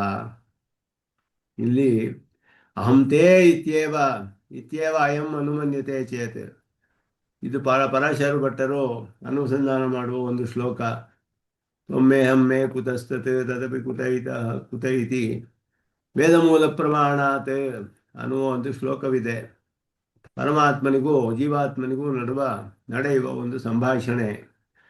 ರಂಗನಾಥನಿಗೆ ಅಭಿಷೇಕ ಮಾಡಿ ಅಲ್ಲಿ ಅವನಿಗೆ ಆ ಆ ರಂಗನಾಥನ ವಸ್ತ್ರವೆಲ್ಲ ಇನ್ನೂ ಆರ್ದ್ರವಾಗಿತ್ತಂತೆ, ಒದ್ದೆ ಆರ್ದ್ರವಾಗಿರುವಾಗ ಅವನನ್ನು ನೋಡಿದಾಗ ಪರಶ ಪರಶ ಪರಾಶರ ಭಟ್ರಿಗೆ ಇವನೇನೋ ಪ್ರತಿಜ್ಞೆ ಮಾಡ್ತಾ ಇದ್ದಾನೆ, ಏನೋ ಹುಡುಕ್ತಾ ಇದ್ದಾನೆ ಅಂತ ಮನಸ್ಸಿಗೆ ಬಂತಂತೆ. ಏನು ಅಂದರೆ ಜೀವಾತ್ಮನಿಗೂ ಪರಮಾತ್ಮನಿಗೂ ಒಂದು ಸಂಭಾಷಣೆ. ತ್ವಮ್ಮೆ ಅಂತ ಪರಮಾತ್ಮ ಹೇಳ್ತಾನೆ, ನೀನು ನನಗೆ ಶೇಷಭೂತನಾದವನು. ಅದಕ್ಕೆ ಇವನು ಹೇಳಿದಂತೆ, ಇಲ್ಲ ಇಲ್ಲ, ಅಹಮ್ಮೆ, ನಾನು ನನಗೆ ಶೇಷಭೂತನಾದವನು. ತ್ವಮ್ಮೆ ಅಂದರೆ ಅಹಮ್ಮೆ. ಕುತಃ ತತ್, ಹೇಗೆ ಹೇಳ್ತಿದ್ಯಪ್ಪ ನೀನು, ನಿನಗೆ ನೀನೇ ಅಂತ ಹೇಳಿದ್ರೆ, ನೀನು ತಾನೇ ಮೊದಲು ಹೇಳಿದವನು, ನೀನು ಅದನ್ನು ಮೊದಲು ಪ್ರೂವ್ ಮಾಡುವಂತ ಇವನು ಜೀವಾತ್ಮ ಹೇಳ್ತಾನಂತೆ. ಕುತಃ ತದಪಿ ಕುತಃ, ನೀನು ಹೇಳಿದ ಮಾತ್ರ ಹೇಗೆ ಸರಿ, ನಾನು ನಿನಗೆ ಶೇಷಭೂತ ಅಂತ ಹೇಳ್ತಾ ಇದೆಯಲ್ಲ, ಹೇಗೆ ಸರಿ ಅಂತ ಜೀವಾತ್ಮ ಪ್ರಶ್ನೆ ಮಾಡ್ತಾನೆ. ವೇದ ಮೂಲ ಪ್ರಮಾಣಾತ್, ವೇದ ಹೇಳ್ತಾ ಇದೆ ನೋಡು ಅಂತ ಹೇಳಿದ್ರಂತೆ. ವೇದ ಮೂಲ ಪ್ರಮಾಣಾತ್ ಅಂತ ಹೇಳಿದಾಗ ಇವನು ಹೇಳ್ತಾನೆ, ಅವನು ನನಗೂ ಅನಾದಿ ಕಾಲದಿಂದ ಈ ರೀತಿಯ ಅನುಭವ ಆಗ್ತಾ ಇದೆ, ನನಗೆ ನಾನೇ ಒಡೆಯ ಅಂತ ಅನಾದಿ ಕಾಲದಿಂದ ಅನುಭವ ಆಗ್ತಾರಿಂದ ನಾನು ಹೇಳ್ತಿರೋದೇ ಸರಿ. ನೀನು ವೇದ ಪ್ರಮಾಣ ತೋರಿಸಿದ್ರೆ ನಾನು ಅನುಭವವನ್ನು ತೋರಿಸ್ತೀನಿ ಪ್ರಮಾಣವಾಗಿ. ಅನಾದಿ ಕಾಲದಿಂದ ಹೀಗೆ ಅನುಭವಿಸ್ತಾ ಇದ್ದೇನೆ ನಾನು. ಆದ್ದರಿಂದ ಅಂತ ಹೇಳಿದ್ರೆ, ಇಲ್ಲ ಹಾಗಾದರೆ ನಮ್ಮಿಬ್ಬರಲ್ಲಿಯೂ ವಿವಾದ ಬಂತು ಇವಾಗ. ಏನು ಅದಕ್ಕೆ ಏನು ವಿವಾದ ಅಂದರೆ, ನೋಡು ಇದಕ್ಕೆಲ್ಲ ನಾನು ಉತ್ತರವನ್ನು ಗೀತೆಯಲ್ಲಿ ಹೇಳಿದ್ದೀನಿ ನೋಡು. ಗೀತೆಯಲ್ಲಿ ಅಹಂ ಸರ್ವಸ್ಯ ಪ್ರಭವ ಮತ್ತ ಸರ್ವಂ ಪ್ರವರ್ತತೆ ಇದೆಲ್ಲ ಹೇಳಿದ್ದೀನಿ ನಾನು, ನಾನೇ ಎಲ್ಲ ಜಗತ್ ಕಾರಣ, ಸ್ಪಷ್ಟವಾಗಿ ನಾನೇ ಹೇಳಿದ್ದೀನಿ ನೋಡು ಅಂತ ಹೇಳಿದ್ರೆ, ನೀನು ಯಾವಾಗಲೂ ಹೇಳಿದೀಯ ಅದನ್ನು, ಅದಕ್ಕೆ ಒಬ್ಬ ಸಾಕ್ಷಿ ಬೇಕಲ್ಲ. ಸಾಕ್ಷಿ ಇಲ್ಲದೆ ಹೋದರೆ ಹೇಗೆ ಕೋರ್ಟಲ್ಲಿ ನಿರ್ಣಯ ಮಾಡೋದು? ಜಡ್ಜು ಸಾಕ್ಷಿಯನ್ನು ಕರಿ ಅಂತ ಹೇಳ್ತಾರೆ, ನೋಡಿದವ್ರು ಇರಬೇಕು ನೇರವಾಗಿ ಅದನ್ನು. ಜ್ಞಾನಿಗಳೆಲ್ಲ ಇದಾರು ನೋಡು, ಅವರು ಸಾಕ್ಷಿ ಅಂತ ಹೇಳಿದ್ರು. ಅದಕ್ಕೆ ಜೀವಾತ್ಮ ಹೇಳ್ತಾನಂತೆ, ಹಂತ ತ್ವತ್ ಪಕ್ಷಪಾತಿ ಸೈತಿ ನೃಕಲಹೆ. ಜ್ಞಾನಿಯು ನಿನ್ನ ಪಕ್ಷಪಾತಿ, ಜ್ಞಾನಿಗಳಿಗೆ ನಿನ್ನಲ್ಲಿ ಬಹಳ ಪ್ರೀತಿ, ಆದ್ದರಿಂದ ನೀ ಹೇಳಿದ್ದೆಲ್ಲ ಒಪ್ಕೊಳ್ತಾರೆ ಅವರು. ಅವರು ಸಾಕ್ಷಿ ಆಗಕ್ಕೆ ಸಾಧ್ಯವಿಲ್ಲ. ಸಾಕ್ಷಿ ಹೇಗಿರಬೇಕು ಅಂತ ಹೇಳಿದ್ರೆ, ಪಕ್ಷಪಾತವಿಲ್ಲದೆ ಇರಬೇಕು, ಎರಡು ಪಕ್ಷಕ್ಕೂ ಸಮಾನವಾಗಿ ಅವನು ನಿಜವಾಗಿ ನೋಡಿದ್ದನ್ನೇ ಹೇಳಬೇಕು. ಜ್ಞಾನಿಗಳು ನಿನ್ನ ಪಕ್ಷಪಾತಿಗಳು, ನಿನ್ನ ಕಂಡ್ರೆ ಬಹಳ ಇಷ್ಟ ಅವರಿಗೆ, ಆದ್ದರಿಂದ ನೀನು ಹೇಳ್ದಾಗ ಹೇಳ್ತಾರೆ ಅಂತ ಇವನು ವಾದ ಮಾಡ್ತಾನೆ ಇದಾನಂತೆ ಜೀವಾತ್ಮ. ಇವನನ್ನು ಹೇಗೆ ನಾನು ಸರಿಪಡಿಸೋದು ಅಂತ ಪರಮಾತ್ಮ ಯೋಚಿಸ್ತಾ ಇದ್ದಾನಂತೆ. ಇನ್ನು ಆ ರೀತಿ ನೀನು ಯೋಚಿಸ್ತಾ ಇರೋ ಹಾಗೆ ನಿಂತಿರೋ ಹಾಗಿದೆ ರಂಗನಾಥ ಅಂತ ಅವರು ಶ್ಲೋಕವನ್ನು ಹೇಳ್ತಾರೆ. ಹಾಗೆ ಇಲ್ಲಿ ಇವ್ರು ಹೇಳ್ತಿರೋದು, ಪರಮಾತ್ಮ ತೊಮ್ಮೆ ಅಂದಾಗ ಇವನು ಒಪ್ಕೊಂಡ್ಬಿಟ್ರೆ ಅಹಂತೆ, ಹೌದಪ್ಪ ನಾನು ನಿನಗೆ ಶೇಷಭೂತ ಒಪ್ಕೊಂಡ್ಬಿಟ್ರೆ ಸಂಸಾರ ತಾಪ ಹೇಗಿರುತ್ತೆ ಇವನಿಗೆ, ಇರೋದಿಲ್ವಲ್ಲ. ಅತಃ ಸಹ ಇವ ಅಯಮಿತಿ ಚೋರ ಅಂಟತಾಭಿಸಂದಶ್ಚೇತಿ ಅನು ನನು ಸ್ಥೇಯ ವಿಸ್ಮರಣೆ ಕಥಂ ಅನೃತಂ. ಮರೆತು ಬಿಟ್ಟಿದ್ರೆ ಹೇಗೆ, ಇವನು ಅಪಹಾರ ಮಾಡಿದ್ದಾನೆ, ಆದರೆ ಮಾಡಿದಾನೋ ಇಲ್ವೋ ಅಂತ ಜ್ಞಾಪಕವಿಲ್ಲ ಇವನಿಗೆ. ಹಾಗೆ ಆವಾಗ ಹೇಳಿದಾಗ ಅವನು ಸುಳ್ಳು ಹೇಳಿದವನಂಗೆ ಆಗ್ತಾನೆಯೇ. ಅಹಮಕಾರ ಶಮ್ಮಿತಿ ಸ್ವೀಕಾರ ಅಯೋಗಾತ್, ಮಾಡಿದೆ ಅಂತ ಅವಾಗ ಒಪ್ಕೊಳ್ಳೋದಿಲ್ಲ ಅವನು. ಯಾಕೆ ಅಂದರೆ ಅವನಿಗೆ ಜ್ಞಾಪಕವೇ ಇಲ್ಲ. ಎಲ್ಲೋ ಅಪಹಾರ ಮಾಡಿರ್ತಾನೆ, ಆದರೆ ಅವನಿಗೆ ಮರೆತು ಹೋಗಿರ್ತಾನೆ. ಕೆಲವರಿಗೆ ವಿಸ್ಮರಣೆ ಇರುತ್ತಲ್ಲ, ಮರೆತು ಬಿಡ್ತಾರೆ, ಅವರಿಗೆ ಜ್ಞಾಪಕ ಇರೋದಿಲ್ಲ. ಆದ್ದರಿಂದ ಅವನಿಗೆ ಹೇಗೆ ಅವನಿಗೆ ಜ್ಞಾಪಕ ಇರೋದಿಲ್ವಲ್ಲ ಅವನು ಅಂತ ಹೇಳಿದ್ರೆ, ಹಾಗಿದ್ರು ಕೂಡ ನಾಹಂ ಸ್ಮರಾಮೀತಿ ವಕ್ತವ್ಯಂ ನತು ನಾಹಂ ಸ್ಥೇಯಮಕಾರ್ಷಮಿತಿ. ಆಗ ಅವನೇನು ಹೇಳಬೇಕಾಗಿತ್ತು, ನನಗೆ ಜ್ಞಾಪಕ ಇಲ್ಲ ಅಪಹಾರ ಮಾಡಿದ್ನೋ ಇಲ್ವೋ ಅಂತ ಹೇಳಬೇಕೇ ಹೊರತು ಅಪಹಾರ ಮಾಡಿಲ್ಲ ಅಂತ ಹೇಳೋಕ್ಕಾಗೋದಿಲ್ಲ ಆವಾಗ. ಇದೆಲ್ಲ ಇದು ಸ್ವಲ್ಪ ತರ್ಕ, ಇದು ಇವರು ವಿಚಾರ ಮಾಡ್ತಾರೆ ಇದನ್ನೆಲ್ಲ. ಅಪಹಾರ ಮಾಡಿ ಮರೆತು ಬಿಟ್ಟು ಅವನಿಗೆ ವಿಷಯದಲ್ಲಿ ಏನು ಅಂತ ಹೇಳಿದ್ರೆ, ನನಗೆ ಮರೆತು ಹೋಗಿದೆ ಅಂತ ಹೇಳಬೇಕೇ ಹೊರತು ನಾನು ಅಪಹಾರ ಮಾಡಿಲ್ಲ ಅಂತ ಹೇಳಬಾರ್ದು ಅವನು. ಹಾಗೆ ಹೇಳಿದ್ರೆ ಅವನಿಗೆ ಆಗ ಅದು ಸುಳ್ಳು ಹೇಳಿದಾಗ ಆಗುತ್ತೆ ಅವನಿಗೆ. ವಸ್ತುತಃ ಸ್ಥೇಯೇ ಪ್ರವೃತ್ತಸ್ಯ ಅಂತಭಿಸಂಧತ್ವಮಪಿ ಸಹಜಮಿತಿ ಏವ ಮುಕ್ತಂ. ಸ್ಥೇಯಂ ಸ್ಥೇಯಂ ಅಕರ್ತಂ ತದಭಾವೇವ ದಾಹ ಪ್ರಯೋಜಕವು ಅಭಿಮತವು. ಅದನ್ನು ಸ್ಥೇಯ ಮಾಡೋದು ಮಾಡದೇ ಇರೋದು, ಒಪ್ಕೊಳ್ಳೋದೇ ಇರೋದು, ಮಾಡದೇ ಇರೋದೇ ಮುಖ್ಯ. ಅಪಹಾರ ಮಾಡಿದರೆ ಅವನನ್ನು ಸುಡುತ್ತೆ, ಅಪಹಾರ ಮಾಡದೆ ಹೋಗಿದ್ದರೆ ಸುಡೋದಿಲ್ಲ. ಅದನ್ನು ಒಪ್ಕೊಂಡ್ಬಿಟ್ರೆ ಅವನಿಗೆ ಆಗೋದಿಲ್ಲ. ಮೂಲೆ ಅಪಕಾರ್ಷೀಹಿ ಇತಿ. ಆದ್ದರಿಂದ ಇದನ್ನ ಇಲ್ಲಿ ಹೇಳ್ತಾರೆ, ಅವನಿಗೆ ಮರೆತು ಹೋಗಿದ್ರೆ ಅವನಿಗೆ ಮರೆತು ಹೋಗಿದೆ ಅಂತ ಹೇಳಬೇಕೆ ಹೊರತು ಸುಳ್ಳು ಹೇಳಬಾರ್ದು. ಸುಳ್ಳು ಹೇಳಿದ್ರೆ ಅವನು ಸುಡುತ್ತೆ. ಅದು ನಿಜ ಹೇಳಿದ್ರೆ. ಆದ್ದರಿಂದ ಸತ್ಯವಾದದ್ದು ಏನು ಅಂದರೆ ತತ್ವ ಏನು ಅಂದರೆ ಐತದಾತ್ಮ್ಯಮಿದಂ ಸರ್ವಂ. ಇದು ತತ್ವ ಅನುಸಂಧಾನ ಮಾಡಬೇಕು. ತತ್ವವು ಹೇಗಿದೆಯೋ ಹಾಗೆ ಇವನು ಉಪಾಸನೆ ಮಾಡಿದ್ರೆ ಅವನಿಗೆ ಮೋಕ್ಷವಾಗುತ್ತೆ ಅಂತ ಹೇಳಿ ಅದನ್ನು ಹೇಳಿದಾಗ ಅದನ್ನು ಈಗ ಅವನಿಗೆ ಪೂರ್ಣವಾಗಿ ವಿಶ್ವಾಸ ಬರುತ್ತೆ.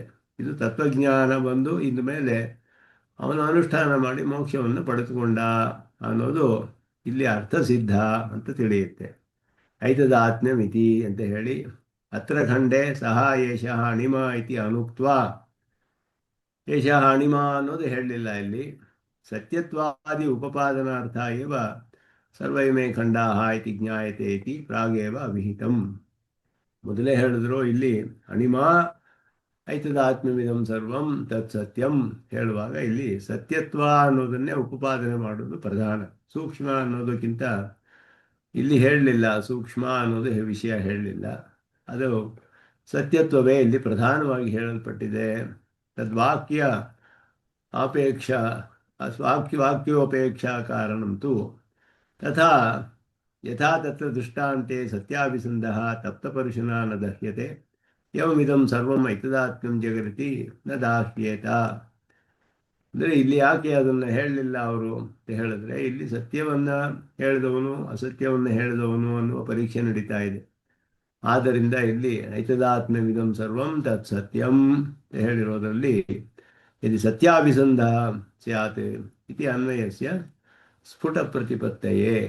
ಅಂತ ಸತ್ಯವನ್ನ ಇದುವೇ ಸತ್ಯವಾದದ್ದು, ಎಲ್ಲಕ್ಕೂ ಅವನ ಆತ್ಮನಾಗಿದ್ದಾನೆ ಅಂತ ಒಂದು ಅರ್ಥ. ಇನ್ನೊಂದು ಅರ್ಥದಲ್ಲಿ ತತ್ ಸತ್ಯಂ ಅಂತ ಹೇಳಿದಾಗ ಅವನು ಸತ್ಯ ಶಬ್ದವಾಚ್ಯನಾದ ನಿರುಪಾಧಿಕವಾದ ಸತ್ತಾಹೇತು ನಿರ್ವಿಕಾರಿ ಮೊದಲಾದ ಅರ್ಥಗಳನ್ನು ಕೂಡ ಹೇಳ್ಬೋದು. ಒಂದು ದಾಷ್ಟಾಂತಿಕ ಅನ್ವಯ ಅನುಗುಣಂಚಾತ್ರ ದಾಹ್ಯತ ಇತಿ ನಿಂಗಂತು. ಇದು ದಹ್ಯತೆ ಅಂತಲೇ ಅರ್ಥ ಮಾಡಬೇಕು. ಏವಮಿಹ ಪ್ರಪಂಚ ಅಂತರ್ಗತಃ ಸರ್ವೋಪಿ ಜೀವ ಮೋಕ್ಷಾರ್ಹ ಇತಿ ಜ್ಞಾಪಿತಂ ಭವತಿ.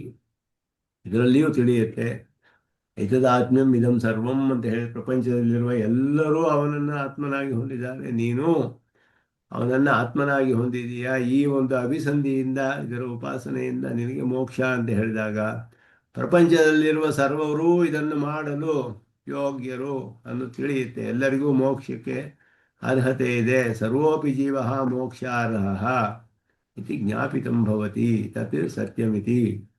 ಅನೃತೇನ ಪ್ರತ್ಯೂಢಾಃ ಅನೃತಾಭಿಸಂಧ ಸಂದಃ ತೇನವತ್ ತಪ್ತಾ ಭವೇಯುಃ. ಅನೃತೇನ ಪ್ರತ್ಯೂಢಾಃ ಅಂತ ಒಂದು ವಾಕ್ಯ ಬರುತ್ತೆ ಉಪನಿಷತ್ ಇನ್ನೊಂದು ಕಡೆ. ಅಂತ ಹೇಳಿದಾಗ ಅನೃತ ಅನ್ನುವ ಶಬ್ದಕ್ಕೆ ಅಲ್ಲಿ ಕರ್ಮಾಭಿಸಂಧಿ ಫಲಾಭಿಸಂಧಿ ಪೂರ್ವಕ ಮಾಡುವ ಕರ್ಮಗಳು ಅಂತ ಅರ್ಥ. ಅಲ್ಲಿ ಋತಂ ಅನ್ನೋದಕ್ಕೆ ಫಲಾಭಿಸಂಧಿ ರಹಿತವಾದ ಕರ್ಮಗಳು. ಅನೃತ ಅಂದರೆ ಫಲಾಭಿಸಂಧಿ ಪೂರ್ವಕವಾಗಿ ಮಾಡುವ ಕರ್ಮಗಳು. ಲೋಕದಲ್ಲಿ ಎಲ್ಲರೂ ಕೂಡ ಫಲದ ಆಶೆಯಿಂದಲೇ ಕರ್ಮಗಳನ್ನು ಮಾಡ್ತಾರೆ. ಫಲದ ಆಶೆಯನ್ನು ಬಿಟ್ಟು ಕರ್ಮ ಮಾಡಿದ್ರೆ ಆಗ ಅವನು ನಿಷ್ಕಾಮ ಕರ್ಮವನ್ನು ಮಾಡಿಯೇ ಇವನು ಮೋಕ್ಷವನ್ನು ಪಡೆದುಕೊಳ್ಬೇಕು. ಫಲದ ಆಶೆಯಿಂದ ಮಾಡಿದ್ರೆ ಆ ಫಲವನ್ನು ಅನುಭವಿಸಬೇಕು, ಮತ್ತೆ ಸಂಸಾರ ಬರುತ್ತೆ ಅವನಿಗೆ. ಅಂತಹವರು ಸ್ಥೇನವತ್ ತಪ್ತಾ ಭವೇಯುಹು. ಅವರೆಲ್ಲ ಅನೃತಾಭಿಸಂಧಃ. ಯಾಕೆ ಅಂದರೆ ಅನೃತೇನ ಪ್ರತ್ಯೂಢಾಃ. ಅನೃತದಿಂದ ಅವರು ಅನೃತವನ್ನು ಮಾಡ್ತಾ ಇದ್ದಾರೆ ಅಂದರೆ ಫಲದ ಆಶೆಯಿಂದ ಕರ್ಮ ಮಾಡ್ತಾ ಇದ್ದಾರೆ ಅಂತ ಅರ್ಥ. ಅದಕ್ಕೆ ಅಲ್ಲಿ ಅಥಾಪಾಯ ಸ ಯಥಾ ಸತ್ಯಾಭಿಸಂಧಃ ತಥಾ ತ್ವಮಪಿ ಸತ್ಯಾಭಿಸಂಧೋ ಭವ. ಆದ್ದರಿಂದ ಫಲಾಭಿಸಂಧಿ ರಹಿತವಾಗಿ ಕರ್ಮಗಳನ್ನು ಮಾಡಿ ನೀನು ನನ್ನ ಉಪಾಸನೆಯನ್ನು ಮಾಡಿ ಆತ್ಮೇತಿ ಉಪಗಚ್ಚಂತಿ ಗ್ರಾಹಯಂತಿ ಚ ಅಂತ ಈ ಉಪಾಸನೆಯನ್ನು ಮಾಡಿ ಸರ್ವಾತ್ಮತ್ವವು ಹೇಳಲ್ಪಟ್ಟಿದೆ ಇಲ್ಲಿ. ಅದರಿಂದಲೇ ಇವನಿಗೆ ಮೋಕ್ಷ. ತದ್ದಿ ಸತ್ ಸತ್ಯಂ ಈ ಉಪದೇಶ ಕೃತೋ ಭವತಿ. ಅದುವೇ ಸತ್ಯಭೂತವಾದದ್ದು ಅನ್ನೋ ಉಪದೇಶವು ಇಲ್ಲಿ ಮಾಡಲ್ಪಟ್ಟಿದೆ. ಇದಕ್ಕೆ ಮೇಲೆ ಇದರಲ್ಲಿ ಬರುವ ಅಧಿಕರಣಗಳ ಅರ್ಥವನ್ನೆಲ್ಲ ಇಲ್ಲಿ ಹೇಳ್ತಾರೆ. ವಿಜಿಜ್ಞೌ ವಿಜಿಜ್ಞೌ ಅಂತ ಹೇಳಿದಾಗ ಸಚ್ಛಬ್ದಿತಂ ತತ್ ಪರಂ ಬ್ರಹ್ಮ ಅಸ್ಯ ಗುರೋಃ ವಚನಾತ್ ವಿಜಿಜ್ಞೌ ಜ್ಞಾತವಾನ್ ಶ್ವೇತಕೇತು ಇತ್ಯರ್ಥಃ. ತಿಳಿದನು ಅಂತ ಇಲ್ಲಿ ವಿಜಿಜ್ಞೌ ಅನ್ನೋ ಶಬ್ದಕ್ಕೆ ಜ್ಞಾತವಾನ್ ಅಂತ ಅರ್ಥ ಬರುತ್ತೆ.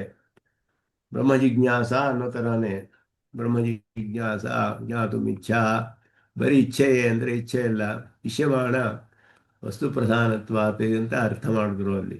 ಬರೀ ಇಚ್ಛೆ ಇದ್ರೆ ಏನು ಪ್ರಯೋಜನ? ಬ್ರಹ್ಮನನ್ನ ತಿಳಿಬೇಕು ಅನ್ನೋ ಇಚ್ಛೆ ಇದ್ರೆ ಏನು ಪ್ರಯೋಜನ? ಇಚ್ಛೆಯಾದ ಪದಾರ್ಥವನ್ನು ಪಡೆದುಕೊಳ್ಬೇಕು, ಹಾಗೆ ಅರ್ಥ ಮಾಡಬೇಕು ಅಂತಲೇ ಆರಂಭದಿಂದಲೇ ಬ್ರಹ್ಮಸೂತ್ರದಲ್ಲಿ ಹೇಳಿದ್ರು. ಇಲ್ಲಿ 2 ಸತಿ ಹೇಳಿರೋದು ವಿಜಿಜ್ಞಾವ್ ವಿಜಿಜ್ಞಾವ್ ಅಂತ ಹೇಳಿರೋದು ದ್ವಿರುಕ್ತಿ ಅಧ್ಯಾಯ ಸಮಾಪ್ತ್ಯರ್ಥ. ಇದು ಒಂದು ಉಪನಿಷತ್ತಿನಲ್ಲಿಯೂ ಕಂಡುಬರುವಂತಹ ಒಂದು ಕ್ರಮ. ಕಡೆಯಲ್ಲಿ 2 ಸತಿ ಬರುತ್ತೆ. ಇದು ಅಧ್ಯಾಯ ಸಮಾಪ್ತಿ ಅರ್ಥ ಅನ್ನೋದು ತಿಳಿಯುತ್ತೆ. ಬ್ರಹ್ಮಸೂತ್ರಗಳಲ್ಲಿಯೂ ಅಂದ್ರೆ ಹಾಗೆ. ಏನರ್ಥ?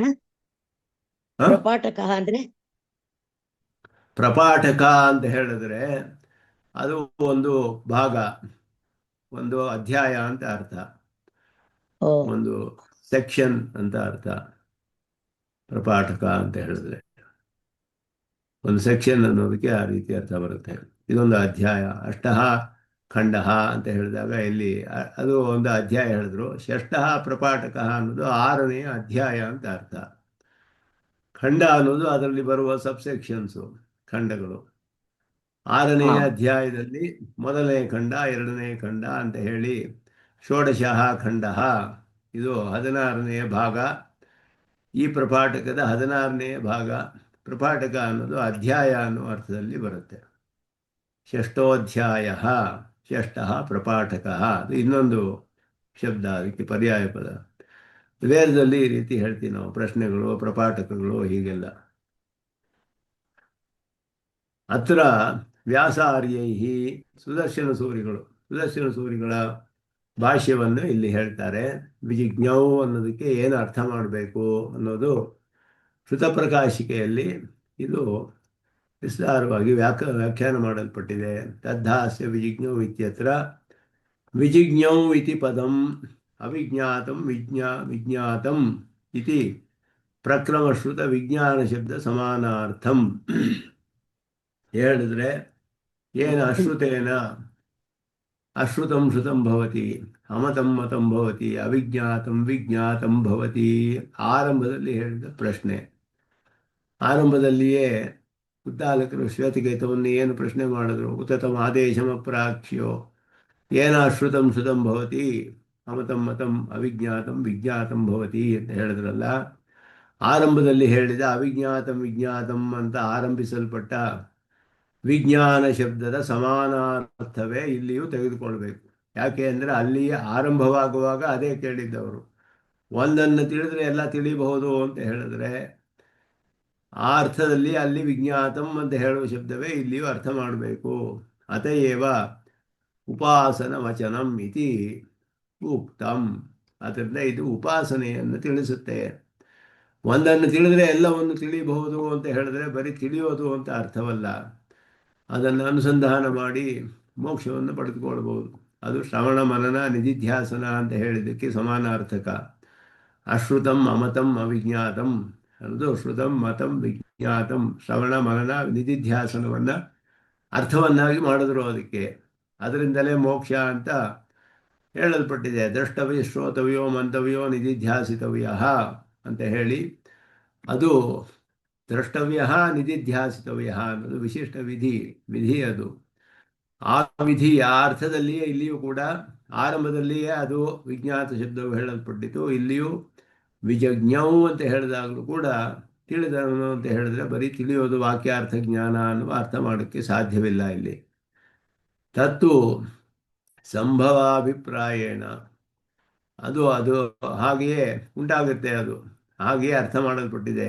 ಪೂರ್ವತ್ರ ಅರ್ಥಕೃಷ್ಟೋ ಅಭ್ಯಸ್ತೇನ ಅಷ್ಟಕೃತ್ವ ಅಭ್ಯಸ್ತ 8 ಸತಿ ಅಭ್ಯಾಸ ಅಂದರೆ ರಿಪಿಟೇಷನ್, ಮತ್ತೆ ಮತ್ತೆ ಹೇಳಲ್ಪಟ್ಟಿದೆ ಇಲ್ಲಿ. ಭೂಯ ಏವ ಮಾ ಭಗವಾನ್ ವಿಜ್ಞಾಪಯತು ಇತಿ ವಾಕ್ಯೇನ ತನ್ಮೇ ವಿಜಾನೀಹಿ ಇತಿ ವಾಕ್ಯೇನ ಚ ಪ್ರಸ್ತುತ ವಿಜ್ಞಾನ ವಿಷಯತ್ವಾದಸ್ಯ ವಿಜಜ್ಞೌ ಇತಿ ಪದಸ್ಯ. ಮತ್ತೆ ಅದನ್ನು ನನಗೆ ವಿಶೇಷವಾಗಿ ಅರ್ಥವನ್ನು ತಿಳಿಸಿ, ಮತ್ತೆ ವಿಶೇಷವಾಗಿ ತಿಳಿಸಿ ಅಂತ ಹೇಳಿದಾಗ ಕಡೆಯಲ್ಲಿ ಅವನಿಗೆ ತಿಳಿದೆ ಅಂತ ಹೇಳಿರೋದ್ರಿಂದ ಆ ರೀತಿಯ ಅರ್ಥವನ್ನು ಮಾಡಬೇಕು ಇದಕ್ಕೆ. ತತ್ರ ಚ ವಾಕ್ಯೆ ಉಪಾಸನ ಪ್ರಸಕ್ತೇ ಏವ ಅಭಾವಾತ್. ಇದು ಇಲ್ಲಿ ಪೂರ್ವ ಪಕ್ಷವನ್ನೆಲ್ಲ ಹೇಳ್ಕೊಂಡು ಮಾಡ್ತಾರೆ. ನಹಿ ವಿಜ್ಞಾಪಯಿತು ಇತ್ಯತ್ರ ಉಪಾಸನಂ ಕಾರಯಿತು ಇತ್ಯರ್ಥೋ ಯುಕ್ತ. ಪೂರ್ವ ಪಕ್ಷ ಹೇಳ್ತಾನೆ, ಹೇಗೆ ಈ ರೀತಿ ಅರ್ಥ ಮಾಡ್ತೀರಾ ನೀವು? ಹಿಂದೆ ಬರೀ ವಿಜ್ಞಾಪಯಿತು ಅಂತ ಹೇಳಿರೋದ್ರಲ್ಲಿ ಉಪಾಸನೆ ಮಾಡು ಅಂತ ಹೇಗೆ ಅರ್ಥ ಹೇಳ್ತೀರಾ? ಅಂದರೆ ತ್ರಿವೃದೇ ಕೈಕಾ ಭವತಿ ತನ್ಮೇ ವಿಜಾನೀಹಿ ಭೂಯವೇ ಮಾ ವಿಜ್ಞಾಪಯಿತು ಇತಿ ವಾಕ್ಯೆ ತಧ್ಯಾಸ್ಯ ವಿಜಿಜ್ಞೌ ಇತಿ ವಾಕ್ಯೆ ಚ ಪೂರ್ವತ್ರ ತ್ರಿವೃತ್ಕರಣೆ ಶ್ರುತಸ್ಯ ವಿಜಾನಾತೇಃ ಉಪಾಸನಾರ್ಥತ್ವಾಭಾವೇನ ಇಹ ಅಪಿ ತಥಾತ್ವಸ್ಯೈವ ಯುಕ್ತತ್ವಾದಿತಿ ದ್ರಷ್ಟವ್ಯಂ. ಇದು ಕೆಲವರು ಹೀಗೆ ಹೇಳ್ತಾರೆ. ಕೇಚಿತ್ತು ಕೆಲವರಾದರೂ ತ್ರಿವೃತ್ಕರಣ ಪ್ರಕರಣೆ ಚ ಅತ್ರ ಚ ಶ್ರುತಾನಾಂ ವಿಜ್ಞಾನಶಬ್ದಾನಾಂ ಉಪಾಸನಾರ್ಥತ್ವೇ ದೋಷಾಭಾವಾತ್ ಏತೇಷಾಂ ವಿಜ್ಞಾನಶಬ್ದಾನಾಂ ಉಪಾಸನಾರ್ಥತ್ವಮೇವ.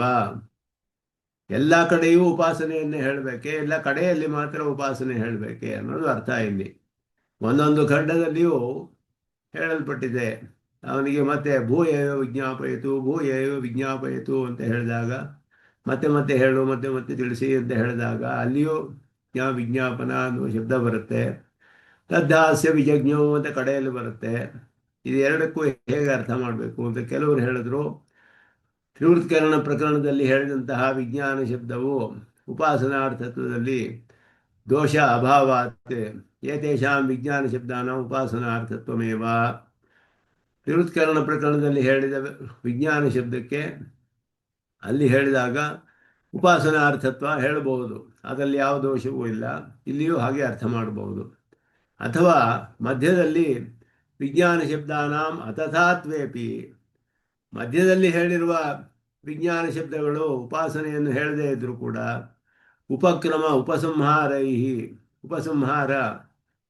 ಐಕರೂಪ್ಯಾರ್ಥಂ ಉಪಕ್ರಮಸ್ಥ ವಿಜ್ಞಾನ ಶಬ್ದವತೆ ಉಪಸಂಹಾರಸ್ಥಂ ವಿಜಜ್ಞಾ ಇತಿ ತದುಪಾಸನಾರ್ಥಮೇವ ಇತಿ ವದಂತಿ. ಹೀಗೆಯೂ ಕೆಲವರು ಹೇಳ್ತಾರೆ. ಮಧ್ಯದಲ್ಲಿ ಹೇಳಿರುವ ಶಬ್ದಗಳಿಗೆ ಉಪಾಸನಾರ್ಥ ಹೇಳಬೇಕಾಗಿಲ್ಲ. ತ್ರಿವೃತ್ಕರಣ ಪ್ರಕರಣದಲ್ಲಿ ಹೇಳಿರೋದು ಉಪಾಸನಾರ್ಥ.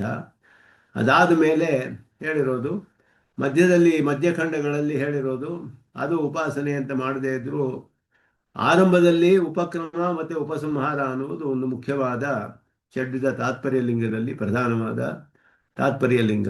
ಉಪಕ್ರಮದಲ್ಲಿ ಸ್ಪಷ್ಟವಾಗಿ ಶ್ರವಣ ಮನನ ನಿಧಿಧ್ಯಾಸನ ಅನ್ನುವ ಅರ್ಥದಲ್ಲಿಯೇ ಸರ್ವಂ ಶ್ರುತಂ ಮತಂ ವಿಜ್ಞಾತಂ ಭವತಿ ಅಂತ ಹೇಳಿರುವ ವಿಜ್ಞಾನ ಶಬ್ದ, ಅದನ್ನು ಕಡೆಯಲ್ಲಿ ಹೇಳಿರುವ ವಿಜಜ್ಞಂ ಅಂತ ಹೇಳಿರುವ ಶಬ್ದಕ್ಕೂ ಉಪಾಸನಾರ್ಥವನ್ನೇ ಹೇಳಬೇಕು ಅಂತ ಎರಡು ರೀತಿಯಲ್ಲೂ ಅರ್ಥ ಮಾಡಬಹುದು ಅಂತ ಹೇಳಿದರು. ಇದರಲ್ಲಿ ಬರುವಂತಹ ಅಧಿಕರಣಗಳು ಹೇಳಲ್ಪಡುತ್ತೆ. ಸಮನ್ವಯಾಧ್ಯಾಯೇ ಪ್ರಥಮ ಪಾದೆ. ಸಮನ್ವಯಾಧ್ಯಾಯ ಅಂತ ಹೇಳೋದು ಮೊದಲನೇ ಅಧ್ಯಾಯ ಬ್ರಹ್ಮಸೂತ್ರಗಳಲ್ಲಿ.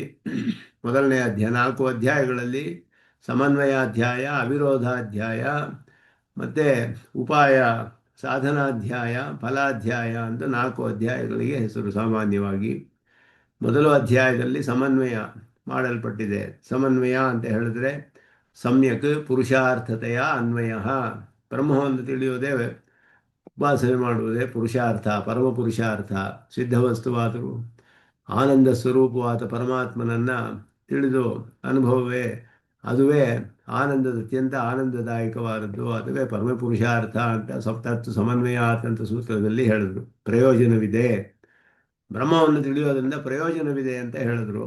ಆದ್ದರಿಂದ ಆ ಪೂರ್ತಿ ಅಧ್ಯಾಯಕ್ಕೆ ಸಮನ್ವಯಾಧ್ಯಾಯ ಅಂತ ಹೆಸರು. ಪರಮಾತ್ಮನ ಜಗತ್ಕಾರಣತ್ವವನ್ನು, ಸಕಲ ಗುಣಾಕರತ್ವವನ್ನು ಎಲ್ಲವನ್ನು ಸ್ಥಾಪನೆ ಮಾಡುವಂತಹ ಅಧ್ಯಾಯ 4 ಪಾದಗಳಲ್ಲಿ. ಎರಡನೇ ಅಧ್ಯಾಯ ಅವಿರೋಧಾಧ್ಯಾಯ. ಬೇರೆ ಮತಗಳನ್ನೆಲ್ಲ ಪರೀಕ್ಷೆ ಮಾಡಿ ಉಪನಿಷತ್ತಿನಲ್ಲಿ ಹೇಳಿರುವ ಆಪಾತತಃ ವಿರೋಧವಿರುವಂತೆ ಕಾಣುವಂತಹ ವಿಷಯಗಳನ್ನೆಲ್ಲ ಬೇರೆ ದರ್ಶನಗಳಲ್ಲಿ ಹೇಗೆ ವಿರೋಧವಾಗಿ ಅರ್ಥ ಮಾಡ್ತಾರೆ. ಪರಮಾಣು ಕಾರಣವೇ, ಪರಮಾಣುಗಳೇ ಜಗತ್ತಿಗೆ ಕಾರಣ, ಪ್ರಧಾನವೇ ಜಗತ್ತಿಗೆ ಕಾರಣ ಮೊದಲಾದದೆಲ್ಲ ಅದನ್ನೆಲ್ಲ ತಳ್ಳಿ ಹಾಕಿ ಈ ಈ ರೀತಿಯಾದ ಅರ್ಥ ಮಾಡುವುದು ಸರಿಯಿಲ್ಲ. ಎಲ್ಲಿಯೂ ಕೂಡ ಉಪನಿಷತ್ತುಗಳಲ್ಲಿ ಎಲ್ಲಿಯೂ ವಿರೋಧವಿಲ್ಲ. ಬ್ರಹ್ಮನ ಜಗತ್ ಕಾರಣಕತ್ವಾಗಲಿ, ಬ್ರಹ್ಮನ ಗುಣಗಳಿಗಾಗಲಿ ಎಲ್ಲ ಸ್ವರೂಪ ರೂಪ ವಿಭವ ಎಲ್ಲವೂ ಸ್ಥಾಪಿತವಾಗಿದೆ. ಯಾವ ವಿರೋಧವೂ ಇಲ್ಲ ಅನ್ನೋದು ಅವಿರೋಧಾಧ್ಯಾಯ. ಮಿಕ್ಕ ದರ್ಶನಗಳನ್ನೆಲ್ಲ ಅಲ್ಲಿ ಚಾರ್ವಾಕ, ಜೈನ, ಬೌದ್ಧ, ನ್ಯಾಯ, ವೈಶೇಷಿಕ, ಯೋಗ ಎಲ್ಲವನ್ನು, ಪಾಶುಪತ ಎಲ್ಲವನ್ನು ಪರೀಕ್ಷೆ ಮಾಡಿ ಅಲ್ಲಿ ಸರಿಯಾಗಿ ಬ್ರಹ್ಮದ ಜಗತ್ಕಾರಣತ್ವವನ್ನು ಸ್ಥಾಪನೆ ಮಾಡುವ 2ನೇ ಅಧ್ಯಾಯ ಅವಿರೋಧಾಧ್ಯಾಯ. 3ನೇದು ಸಾಧನಾಧ್ಯಾಯ, ಉಪಾಸನೆಯನ್ನು ತಿಳಿಸುವಂತಹದ್ದು. 4ನೇದು ಫಲಾಧ್ಯಾಯ, ಮೋಕ್ಷ ಫಲದ ಸ್ವರೂಪವನ್ನು ಅಲ್ಲಿ ಪ್ರತಿಪಾದನೆ ಮಾಡಿರುವುದು. ಮೊದಲನೇ ಅಧ್ಯಾಯದಲ್ಲಿಯೇ, ಮೊದಲ ಪಾದದಲ್ಲಿಯೇ ಬರುತ್ತೆ, ಸರ್ವಮ್ಮಿ ಜಗತೆ ಸುಖ ದುಃಖ ಮೋಹಾತ್ಮಕಂ ದೃಷ್ಟಂ. ಎಲ್ಲ ಜಗತ್ತು ಕೂಡ ಸುಖ ದುಃಖ ಮೋಹ ಇಲ್ಲೇ ಇದೆ. ಇಲ್ಲಿ ಲೋಕೆ ಹಿ ಏಕಸ್ಯೈವ ರೂಪಯೌವನಶಾಲಿನಃ ಯೋಷಿತ್ಪಿಂಡಸ್ಯ ಭರ್ತಾರಂ ಪ್ರತಿ ಸುಖರೂಪತ್ವಂ ಸಪತ್ನಿ ಜನಂ ಪ್ರತಿ ದುಃಖರೂಪತ್ವಂ ಕಾಮುಕ ಪುರುಷಾಂತರಂ ಪ್ರತಿ ಮೋಹರೂಪತ್ವಂಚ ದೃಷ್ಟಂ. ಇದೆಲ್ಲ ಕಂಡು ಬರುತ್ತೆ. ಎಲ್ಲರೂ ಕೂಡ ಮಿಕ್ಕ ಒಬ್ಬೊಬ್ಬರಲ್ಲಿ ಒಂದೇ ವಿಷಯದಲ್ಲಿ ಭರ್ತಾರಂ ಪ್ರತಿ ರೂಪರೂಪತ್ವಂ, ಒಬ್ಬ ರೂಪಯೌವನಶಾಲಿನಃ ಯೋಷಿತ್ ಪಿಂಡಸ್ಯ ಹೇಳಿದ್ರೆ ಒಬ್ಬ ಸ್ತ್ರೀಗೆ ತನ್ನ ಪತಿಯನ್ನ ಕುರಿತು ಅವಳಿಗೆ ಸುಖರೂಪವಾಗಿ ಕಂಡು ಬರುತ್ತೆ. ಆದರೆ ಅವನಿಗೆ ಇತರ ಪತ್ನಿಯರಿದ್ದರೆ ಅವರ ವಿಷಯದಲ್ಲಿ ದುಃಖವಾಗುತ್ತೆ ಅವಳಿಗೆ. ಮತ್ತೆ ಪತ್ನಿಯರು ಇನ್ನೂ ಅನೇಕ ಪತ್ನಿಯರಿದ್ದರೆ ಅವನಿಗೆ ಸಪತ್ನಿಗಳು ಇದ್ದರೆ ಆಗ ಅವಳಿಗೆ ದುಃಖ ಬರುತ್ತೆ. ಏಕೆಂದರೆ ತನಗೆ ಸಮಾನವಾದ ಸ್ಥಾನ ಸಿಗೋದಿಲ್ಲ, ತನಗೆ ಬೇಕಾದ ಆಶೆಗಳು ಸಿಗೋದಿಲ್ಲ, ತನ್ನ ಜೊತೆ ಸ್ಪರ್ಧಿಗಳಿದ್ದಾರೆ ಅಂತ ಹೇಳಿ. ಇನ್ನೊಬ್ಬ ಕಾಮಕ ಪುರುಷಾಂತರ ಪ್ರತಿ ಮೋಹ ಉಂಟಾಗುತ್ತೆ. ಇದೆಲ್ಲ ಕಂಡು ಬರುತ್ತೆ, ಸುಖ ದುಃಖ ಮೋಹ ಎಲ್ಲವೂ ಕೂಡ. ಅತಃ ಸುಖ ದುಃಖ ಮೋಹಾತ್ಮಕತೆಯ ಸತ್ವರಜಸ್ತಮೋಮಯಸ್ಯ ಜಗತಃ ತದನುರೂಪಮೇವ ಕಾರಣಂ ವಕ್ತವ್ಯಂ. ಮೊದಲು ಬರುವಂತಹ ಮೊದಲ 4 ಅಧ್ಯಾಯಗಳಾದ ಮೇಲೆ ಬರುವಂತಹ 5ನೇ ಅಧ್ಯಾಯ ಬ್ರಹ್ಮಸೂತ್ರಗಳಲ್ಲಿ 4 ಅಧ್ಯಾಯ ಮೊದಲು 4 ಅಧಿಕರಣಗಳು. ಮೊದಲ 4 ಅಧಿಕರಣಗಳು ಜಿಜ್ಞಾಸಾಧಿಕರಣ, ಜಗತ್ತಿಗೆಲ್ಲ ಕಾರಣ ಅಂತ ಹೇಳುವಂತಹ ಅಧಿಕರಣ, ಅದು 2ನೇದು. 3ನೇದು ಅಲ್ಲಿ ಶಾಸ್ತ್ರೀಯೋನಿತ್ವಾಧಿಕರಣ. 4ನೇದು ಸಮನ್ವಯಾಧಿಕರಣ. ಮೊದಲನೇ ಪಾಠದಲ್ಲಿ 4 ಅಧಿಕರಣಗಳು, ಒಂದೊಂದೇ ಸೂತ್ರವಿದೆ ಒಂದೊಂದು ಅಧಿಕರಣದಲ್ಲಿ. 5ನೇಯ ಅಧಿಕರಣದಿಂದ ಶಾಸ್ತ್ರ ಆರಂಭವಾಗುತ್ತೆ. ಈ 4 ಮೊದಲ ಅಧಿಕರಣಗಳು ಶಾಸ್ತ್ರ ಆರಂಭವನ್ನು ಮಾಡಬೇಕು ಅನ್ನೋದನ್ನು ಸ್ಥಾಪನೆ ಮಾಡುತ್ತೆ.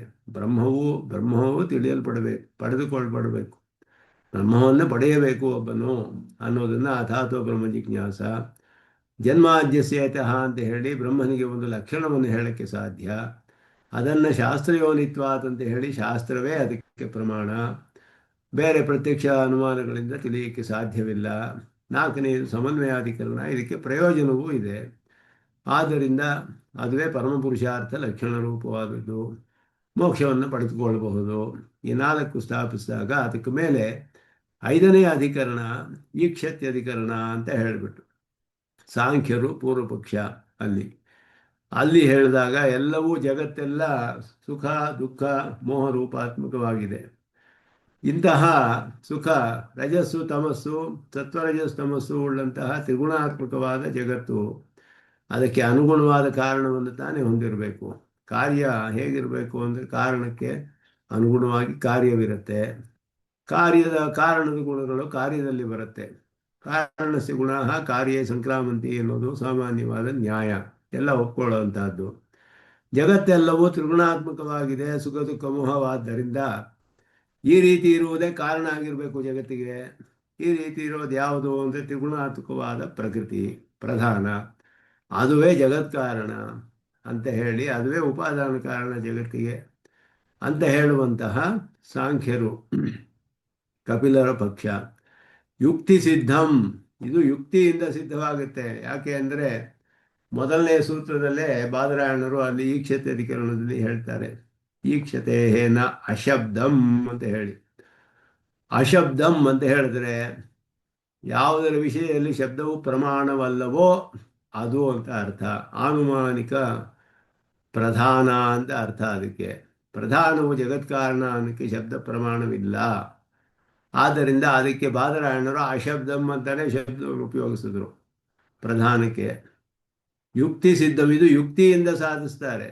ತ್ರಿಗುಣಾತ್ಮಕಂ ಪ್ರಧಾನಂ, ಸತ್ವರಜಸ್ತಮಸ್ಸು ಮಯೋ ಗುಣವಾದ ಪ್ರಧಾನ ಅಂತ ಹೇಳಲ್ಪಡುವ ಈ ಪ್ರಕೃತಿ ಸರ್ವಜ್ಞ ಕಪಿಲ ಸ್ಮೃತಿ ಸಿದ್ಧಂ, ಕಪಿಲರು ಸರ್ವಜ್ಞರು ಅಂತ ಹೇಳಿ, ಸರ್ವಜ್ಞರಾದ ಕಪಿಲರು ಋಷಿಂ ಪ್ರಸೂತಂ ಕಪಿಲಂ ಅಂತ ವೇದದಲ್ಲಿ ಬರುತ್ತೆ. ಆ ಕಪಿಲರು ಈ ಕಪಿಲರು ಒಬ್ಬರೇ ಇಲ್ಲೇ ಅಂತ ಇರಬೇಕಾಗಿಲ್ಲ.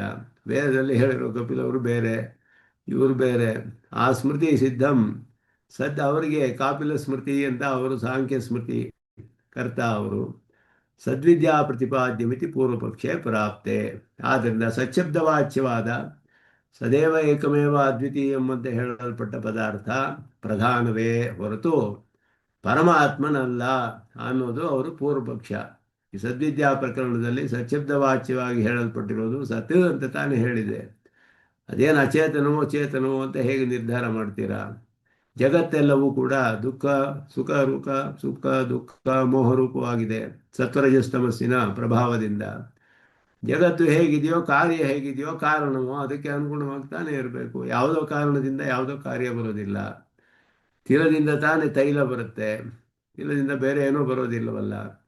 ಕಾರಣದಲ್ಲಿ ಕಾರ್ಯಗುಣಗಳು, ಕಾರಣ ಗುಣಗಳೇ ಕಾರ್ಯದಲ್ಲಿ ಬರಬೇಕು. ಆದ್ದರಿಂದ ಸತ್ ಅಂತ ಇಲ್ಲಿ ಹೇಳಿರುವ ಜಗತ್ಕಾರಣವು ಪ್ರಧಾನವೇ ಅನ್ನೋದು ಪೂರ್ವಪಕ್ಷ. ಇದುವೇ 5ನೆಯ ಅಧಿಕರಣ, ಆರಂಭದಲ್ಲಿಯೇ ಬರುವಂತಹದ್ದು ಬ್ರಹ್ಮಸೂತ್ರದಲ್ಲಿ, ಈಕ್ಷತ್ಯಧಿಕರಣ ಅಂತ ಹೇಳಿ. ಅದಕ್ಕೆ ಬಾದರಾಯಣರು ನಿರ್ಣಯವನ್ನು ತಿಳಿಸ್ತಾರೆ. ಈಕ್ಷತೆ ಹೇ ಅನ್ನೋದು ಹೇತು, ಪಂಚಮಿ ವಿಭಕ್ತಿಯಲ್ಲಿದೆ ಈ ಶಬ್ದ. ಈಕ್ಷತೆ ಹೇ, ಈಕ್ಷತಿ ಎನ್ನುವ ಒಂದು ಕಾರಣದಿಂದ ನ ಅಶಬ್ದಂ ಜಗತ್ಕಾರಣಂ ಅಂತ ಅರ್ಥ. ಅಶಬ್ದಂ ನ ಜಗತ್ಕಾರಣಂ. ಅಶಬ್ದಂ ಅಂದರೆ ಶಬ್ದ ಪ್ರಮಾಣ ಯಾವುದಕ್ಕೆ ಇಲ್ಲವೋ ಅದು ಪ್ರಧಾನ ಅಂತ ಹೇಳಿ ಜಗತ್ಕಾರಣವಾಗುವುದಿಲ್ಲ. ಯಾಕೆ ಅಂದರೆ ಸಂಕಲ್ಪಪೂರ್ವಕ ಸೃಷ್ಟಿ ಹೇಳಿದೆ. ಪ್ರಕೃತಿ ಅನ್ನೋದು ಅಚೇತನ, ಜ್ಞಾನವೇ ಇಲ್ಲ, ಸಂಕಲ್ಪ ಮಾಡೋಕ್ಕೆ ಸಾಧ್ಯವಿಲ್ಲ. ಸಂಕಲ್ಪ ಮಾಡಿ ಜಗತ್ ಸೃಷ್ಟಿಯಾಗಿದೆ. ತದೈಕ್ಷತ ಬಹುಸ್ಯಾಂ ಅಂತ ಹೇಳಿ ಸಚ್ಛಬ್ದ ವಾಚ್ಯವಾದ ಪದಾರ್ಥವು ಸಂಕಲ್ಪ ಮಾಡಿತು ಅಂತ ಹೇಳಿರೋದ್ರಿಂದ ಅಲ್ಲಿ ಜಗತ್ಕಾರಣತ್ವವು ಪ್ರಧಾನಕ್ಕೆ ಬರೋದಿಲ್ಲ ಅಂತ ಆರಂಭ ಸೂತ್ರ. ಅದರಲ್ಲಿ ಅನೇಕ ಸೂತ್ರಗಳಿದೆ, ಅದರ ಮೇಲೆ ಬೇಕಾದಷ್ಟು ಆಕ್ಷೇಪ ಸೂತ್ರಗಳೆಲ್ಲ ಬರುತ್ತೆ. ಅದನ್ನ ಇಲ್ಲಿ ವಿಚಾರ ಮಾಡ್ತಾರೆ. ಸದ್ವಿದ್ಯಾ ಪ್ರಕರಣವೇ ಅಲ್ಲಿ ವಿಷಯವಾಕ್ಯ ಈಕ್ಷತೆ ಅಧಿಕರಣಕ್ಕೆ. ಶಬ್ದ ಪ್ರಮಾಣಮೇವ ನ ಭವತಿ ಯಸ್ಯ ತತ್ ಅಶಬ್ದಂ. ಶಬ್ದವು ಯಾವುದಕ್ಕೆ ಪ್ರಮಾಣವಾಗುವುದಿಲ್ವೋ ಅಂತ ಹೇಳಿದ್ರೆ ಪ್ರಧಾನವೇ ಜಗತ್ಕಾರಣ ಅನ್ನುವ ವಿಷಯಕ್ಕೆ ಪ್ರಮಾಣವಲ್ಲ. ಅದು ಆನುಮಾನಿಕ ಮಿತಿ ಯಾವತ್ತು, ಅನುಮಾನದಿಂದ ಸ್ಥಾಪನೆ ಮಾಡ್ತಾರೆ ಸಾಂಖ್ಯರು. ಹೇಗೆ ಅಂತ ಹೇಳಿದ್ರೆ, ಒಂದು ಕಾರ್ಯ ಇದ್ದರೆ ಅದಕ್ಕೊಂದು ಕಾರಣವಿರಬೇಕು. ಅದು ಅವಯವಿಯಾಗಿದ್ದರೆ ಅದಕ್ಕೆ ಇನ್ನೊಂದು ಕಾರಣವಿರಬೇಕು. ಅದು ಅವಯವಿಯಾಗಿದ್ದರೆ ಅದಕ್ಕೂ ಇನ್ನೊಂದು ಕಾರಣವಿರಬೇಕು. ಹೀಗೆಯೇ ಹೋಗ್ತಾ ಹೋದರೆ ಈ ಜಗತ್ತಿಗೆಲ್ಲ ಮೂಲಭೂತವಾದ ಒಂದು ಕಾರಣ ಇರಲೇಬೇಕು ಅಂತ ನಾವು ಊಹೆ ಮಾಡಿ ಅಲ್ಲಿ ನಿಲ್ಲಿಸ್ಕೊಳ್ಬೇಕು. ಅದುವೇ ಪ್ರಧಾನ ಅಂತ ಹೇಳ್ತಾರೆ, ಅವ್ಯಕ್ತ ಅಂತ ಹೇಳ್ತಾರೆ ಅವರು. ಪ್ರಧಾನ ಅನ್ನುವ ಶಬ್ದವನ್ನು ಉಪಯೋಗಿಸ್ತಾರೆ. ಈ ಜಗತ್ತಿಗೆಲ್ಲ ಒಂದು ಕಾರಣ ಇದೆ, ಪಂಚಭೂತಗಳು ಅಂದರೆ ಪಂಚಭೂತಗಳಿಗೆ ಇನ್ನೊಂದು ಕಾರಣ ಇರಬೇಕು. ಪಂಚದ ತನ್ಮಾತ್ರೆಗಳು, ಅದಕ್ಕೆ ಒಂದು ಕಾರಣ ಇರಬೇಕು. ಅಹಂಕಾರ ಅಂತ ಪದಾರ್ಥ, ಅದಕ್ಕೆ ಇನ್ನೊಂದು ಕಾರಣ ಇರಬೇಕು. ಮಹತ್ತು, ಅದಕ್ಕೊಂದು ಕಾರಣ ಇರಬೇಕು. ಅವ್ಯಕ್ತ, ಅಲ್ಲಿ ನಿಲ್ಲಿಸ್ಕೊಳ್ಬೇಕು ನಾವು. ಯಾಕೆ ಅಂದರೆ ಹೀಗೆ ಹೋಗ್ತಾ ಇದ್ದರೆ ಅನವಸ್ಥಾ ಅನ್ನುವ ದೋಷ ಬರುತ್ತೆ. ಆದ್ದರಿಂದ ಈ ರೀತಿ ನಾವು ಊಹೆ ಮಾಡಿ ಯಾವುದೋ ಒಂದು ಮೂಲ ಕಾರಣ ಇರಲೇಬೇಕಲ್ಲ, ಅಲ್ಲಿ ನಿಂತ್ಕೊಳ್ಬೇಕು. ಅದುವೇ ಪ್ರಧಾನ ಅನ್ನುವಂತಹ ತ್ರಿಗುಣ. ಅದರಿಂದಲೇ ಜಗತ್ ಸೃಷ್ಟಿಯಾಗಿದೆ ಅಂತ ಊಹೆ ಮಾಡೋದ್ರಿಂದ ಅನುಮಾನ ಪ್ರಮಾಣದಿಂದಲೇ ಜಗತ್ತಿಗೆ ಪ್ರಧಾನ ಕಾರಣ ಅಂತ ಅವರು ಸ್ಥಾಪನೆ ಮಾಡೋದ್ರಿಂದ ಆನುಮಾನಿಕ ಅಂತ ಶಬ್ದ, ಅನುಮಾನದಿಂದ ಸ್ಥಾಪಿಸಲ್ಪಡುವುದು. ಆದ್ದರಿಂದಲೇ ಇಲ್ಲಿ ಯುಕ್ತಿ ಸಿದ್ಧಂ ಅಂದರು. ಬರೀ ಯುಕ್ತಿಗಳಿಂದ ಸಿದ್ಧವಾಗಿದೆಯೇ ಹೊರತು ಶಾಸ್ತ್ರ ಸಿದ್ಧವಲ್ಲ ಇದು. ಅದು ವೇದಗಳಲ್ಲಿ ಹೇಳದೇ ಇರೋದು ಅಶಬ್ದಂ ಅನ್ನುವ ಶಬ್ದ ಹೇಳ್ತಾರೆ. ಆನುಮಾನಿಕಂ ಪ್ರಧಾನಂ. ಆದ್ದರಿಂದ ಇಲ್ಲಿ ಸದೇವ ಸೌಮ್ಯೇದಮಗ್ರ ಆಸೀತಿನ ಸಚ್ಛಬ್ದಿತಂ. ಸಚ್ಛಬ್ದವಾಚ್ಯವಾದದ್ದು ಪರಮಾತ್ಮ ಅಂತ ಹೇಳ್ತೀರಾ, ಅದಲ್ಲ ಜಗತ್ ಕಾರಣ. ಪ್ರಧಾನವೇ ಜಗತ್ ಕಾರಣ. ಅಪಿತು ಪರಂ ಬ್ರಹ್ಮೈವ ಕುತಃ ಈಕ್ಷತೆ. ಇದು ಶ್ರುತಿಯ ಸೂತ್ರದಲ್ಲಿ ಹೇಳಿದ್ರು, ಅದು ಆಗೋದಿಲ್ಲ. ಅಪಿತು ಪರಂಬ್ರಹ್ಮೈವ, ಪರಂಬ್ರಹ್ಮನೇ. ಯಾಕೆ ಅಂದರೆ ಈಕ್ಷತೆ ಅನ್ನುವಂತಹ ಹೇತುವಿದೆ, ಕಾರಣ. ಅದು ಸಂಕಲ್ಪಪೂರ್ವಕವಾಗಿ ಸೃಷ್ಟಿ ಮಾಡಿರೋದ್ರಿಂದ ಈ ಕ್ಷಣಾತ್ ಇತ್ಯರ್ಥ ಅಂತ ಹೇಳಿದ್ರು. ಈ ಕ್ಷಣಾಹ ಈ ಕ್ಷಣಾತ್ ಅಂತ ಹೇಳಿರೋದ್ರಿಂದ ಸಚ್ಛಬ್ದದಿಂದ ಹೇಳಲ್ಪಟ್ಟಿರುವುದು ಪ್ರಧಾನವಲ್ಲ, ಪರಂಬ್ರಹ್ಮನೇ ಹೇಳಲ್ಪಟ್ಟಿದ್ದಾನೆ. ಯಾಕೆ ಅಂದರೆ ಅವನು ಸಂಕಲ್ಪ ಮಾಡಿ ಸೃಷ್ಟಿ ಮಾಡಿರುವುದು ತಿಳಿಯುತ್ತೆ. ಇದನ್ನ ಈಕ್ಷತಧಿಕರಣದ ಎಲ್ಲ ಸೂತ್ರಗಳನ್ನು ಪರೀಕ್ಷೆ ಮಾಡ್ತಾರೆ. ಅನೇಕ ಸೂತ್ರಗಳಿದೆ ಅಲ್ಲಿ. ಅದು ಮತ್ತೆ ನಮಗೆ ಬ್ರಹ್ಮಸೂತ್ರದ ಒಂದು ಅಧಿಕರಣದ ಅನುಸಂಧಾನ ಮಾಡಿದಾಗ ಆಗುತ್ತೆ. ಅದನ್ನು ಅನುಸಂಧಾನ ಮಾಡಿ ಮುಂದಿನ ಕ್ಲಾಸಿನಲ್ಲಿ ಅದನ್ನು, ಈ ಸದ್ವಿದ್ಯಾ ಪ್ರಕರಣವನ್ನು ಮುಕ್ತಾಯಗೊಳಿಸೋಣ ಅಂತ ಹೇಳಿ ಎಲ್ಲರಿಗೂ ನಮಸ್ಕಾರಗಳನ್ನು ತಿಳಿಸಿ ಇಲ್ಲಿಗೆ ನಿಲ್ಲಿಸ್ಕೊಳ್ತೇನೆ. ಓಂ ಆಪ್ಯಾಯಂತು ಮಮಾಂಗಾನಿ ವಾಕ್ಪ್ರಾಣಶ್ಚಕ್ಷುಶ್ರೋತ್ರಮಥೋ ಬಲಮಿಂದ್ರಿಯಾಣಿ ಚ ಸರ್ವಾಣಿ ಸರ್ವಂ ಬ್ರಹ್ಮೋಪನಿಷದಂ ಅಹಂ ಬ್ರಹ್ಮ ನಿರಾಕುರ್ಯಾಂ ಮಮ ಬ್ರಹ್ಮ ನಿರಾಕರೋತ್. ಅನಿರಾಕರಣಮಸ್ತು ಅನಿರಾಕರಣಂ ಮೇ ಅಸ್ತು ತದಾತ್ಮನಿರತೆ. ಉಪನಿಷತ್ಸು ಧರ್ಮಾಃ ತೇ ಮಯಿ ಸಂತು ತೇ ಮಯಿ ಸಂತು. ಶಾಂತಿ ಶಾಂತಿ ಶಾಂತಿ. ರಾಮಾನುಜಾಯ ನಮಃ.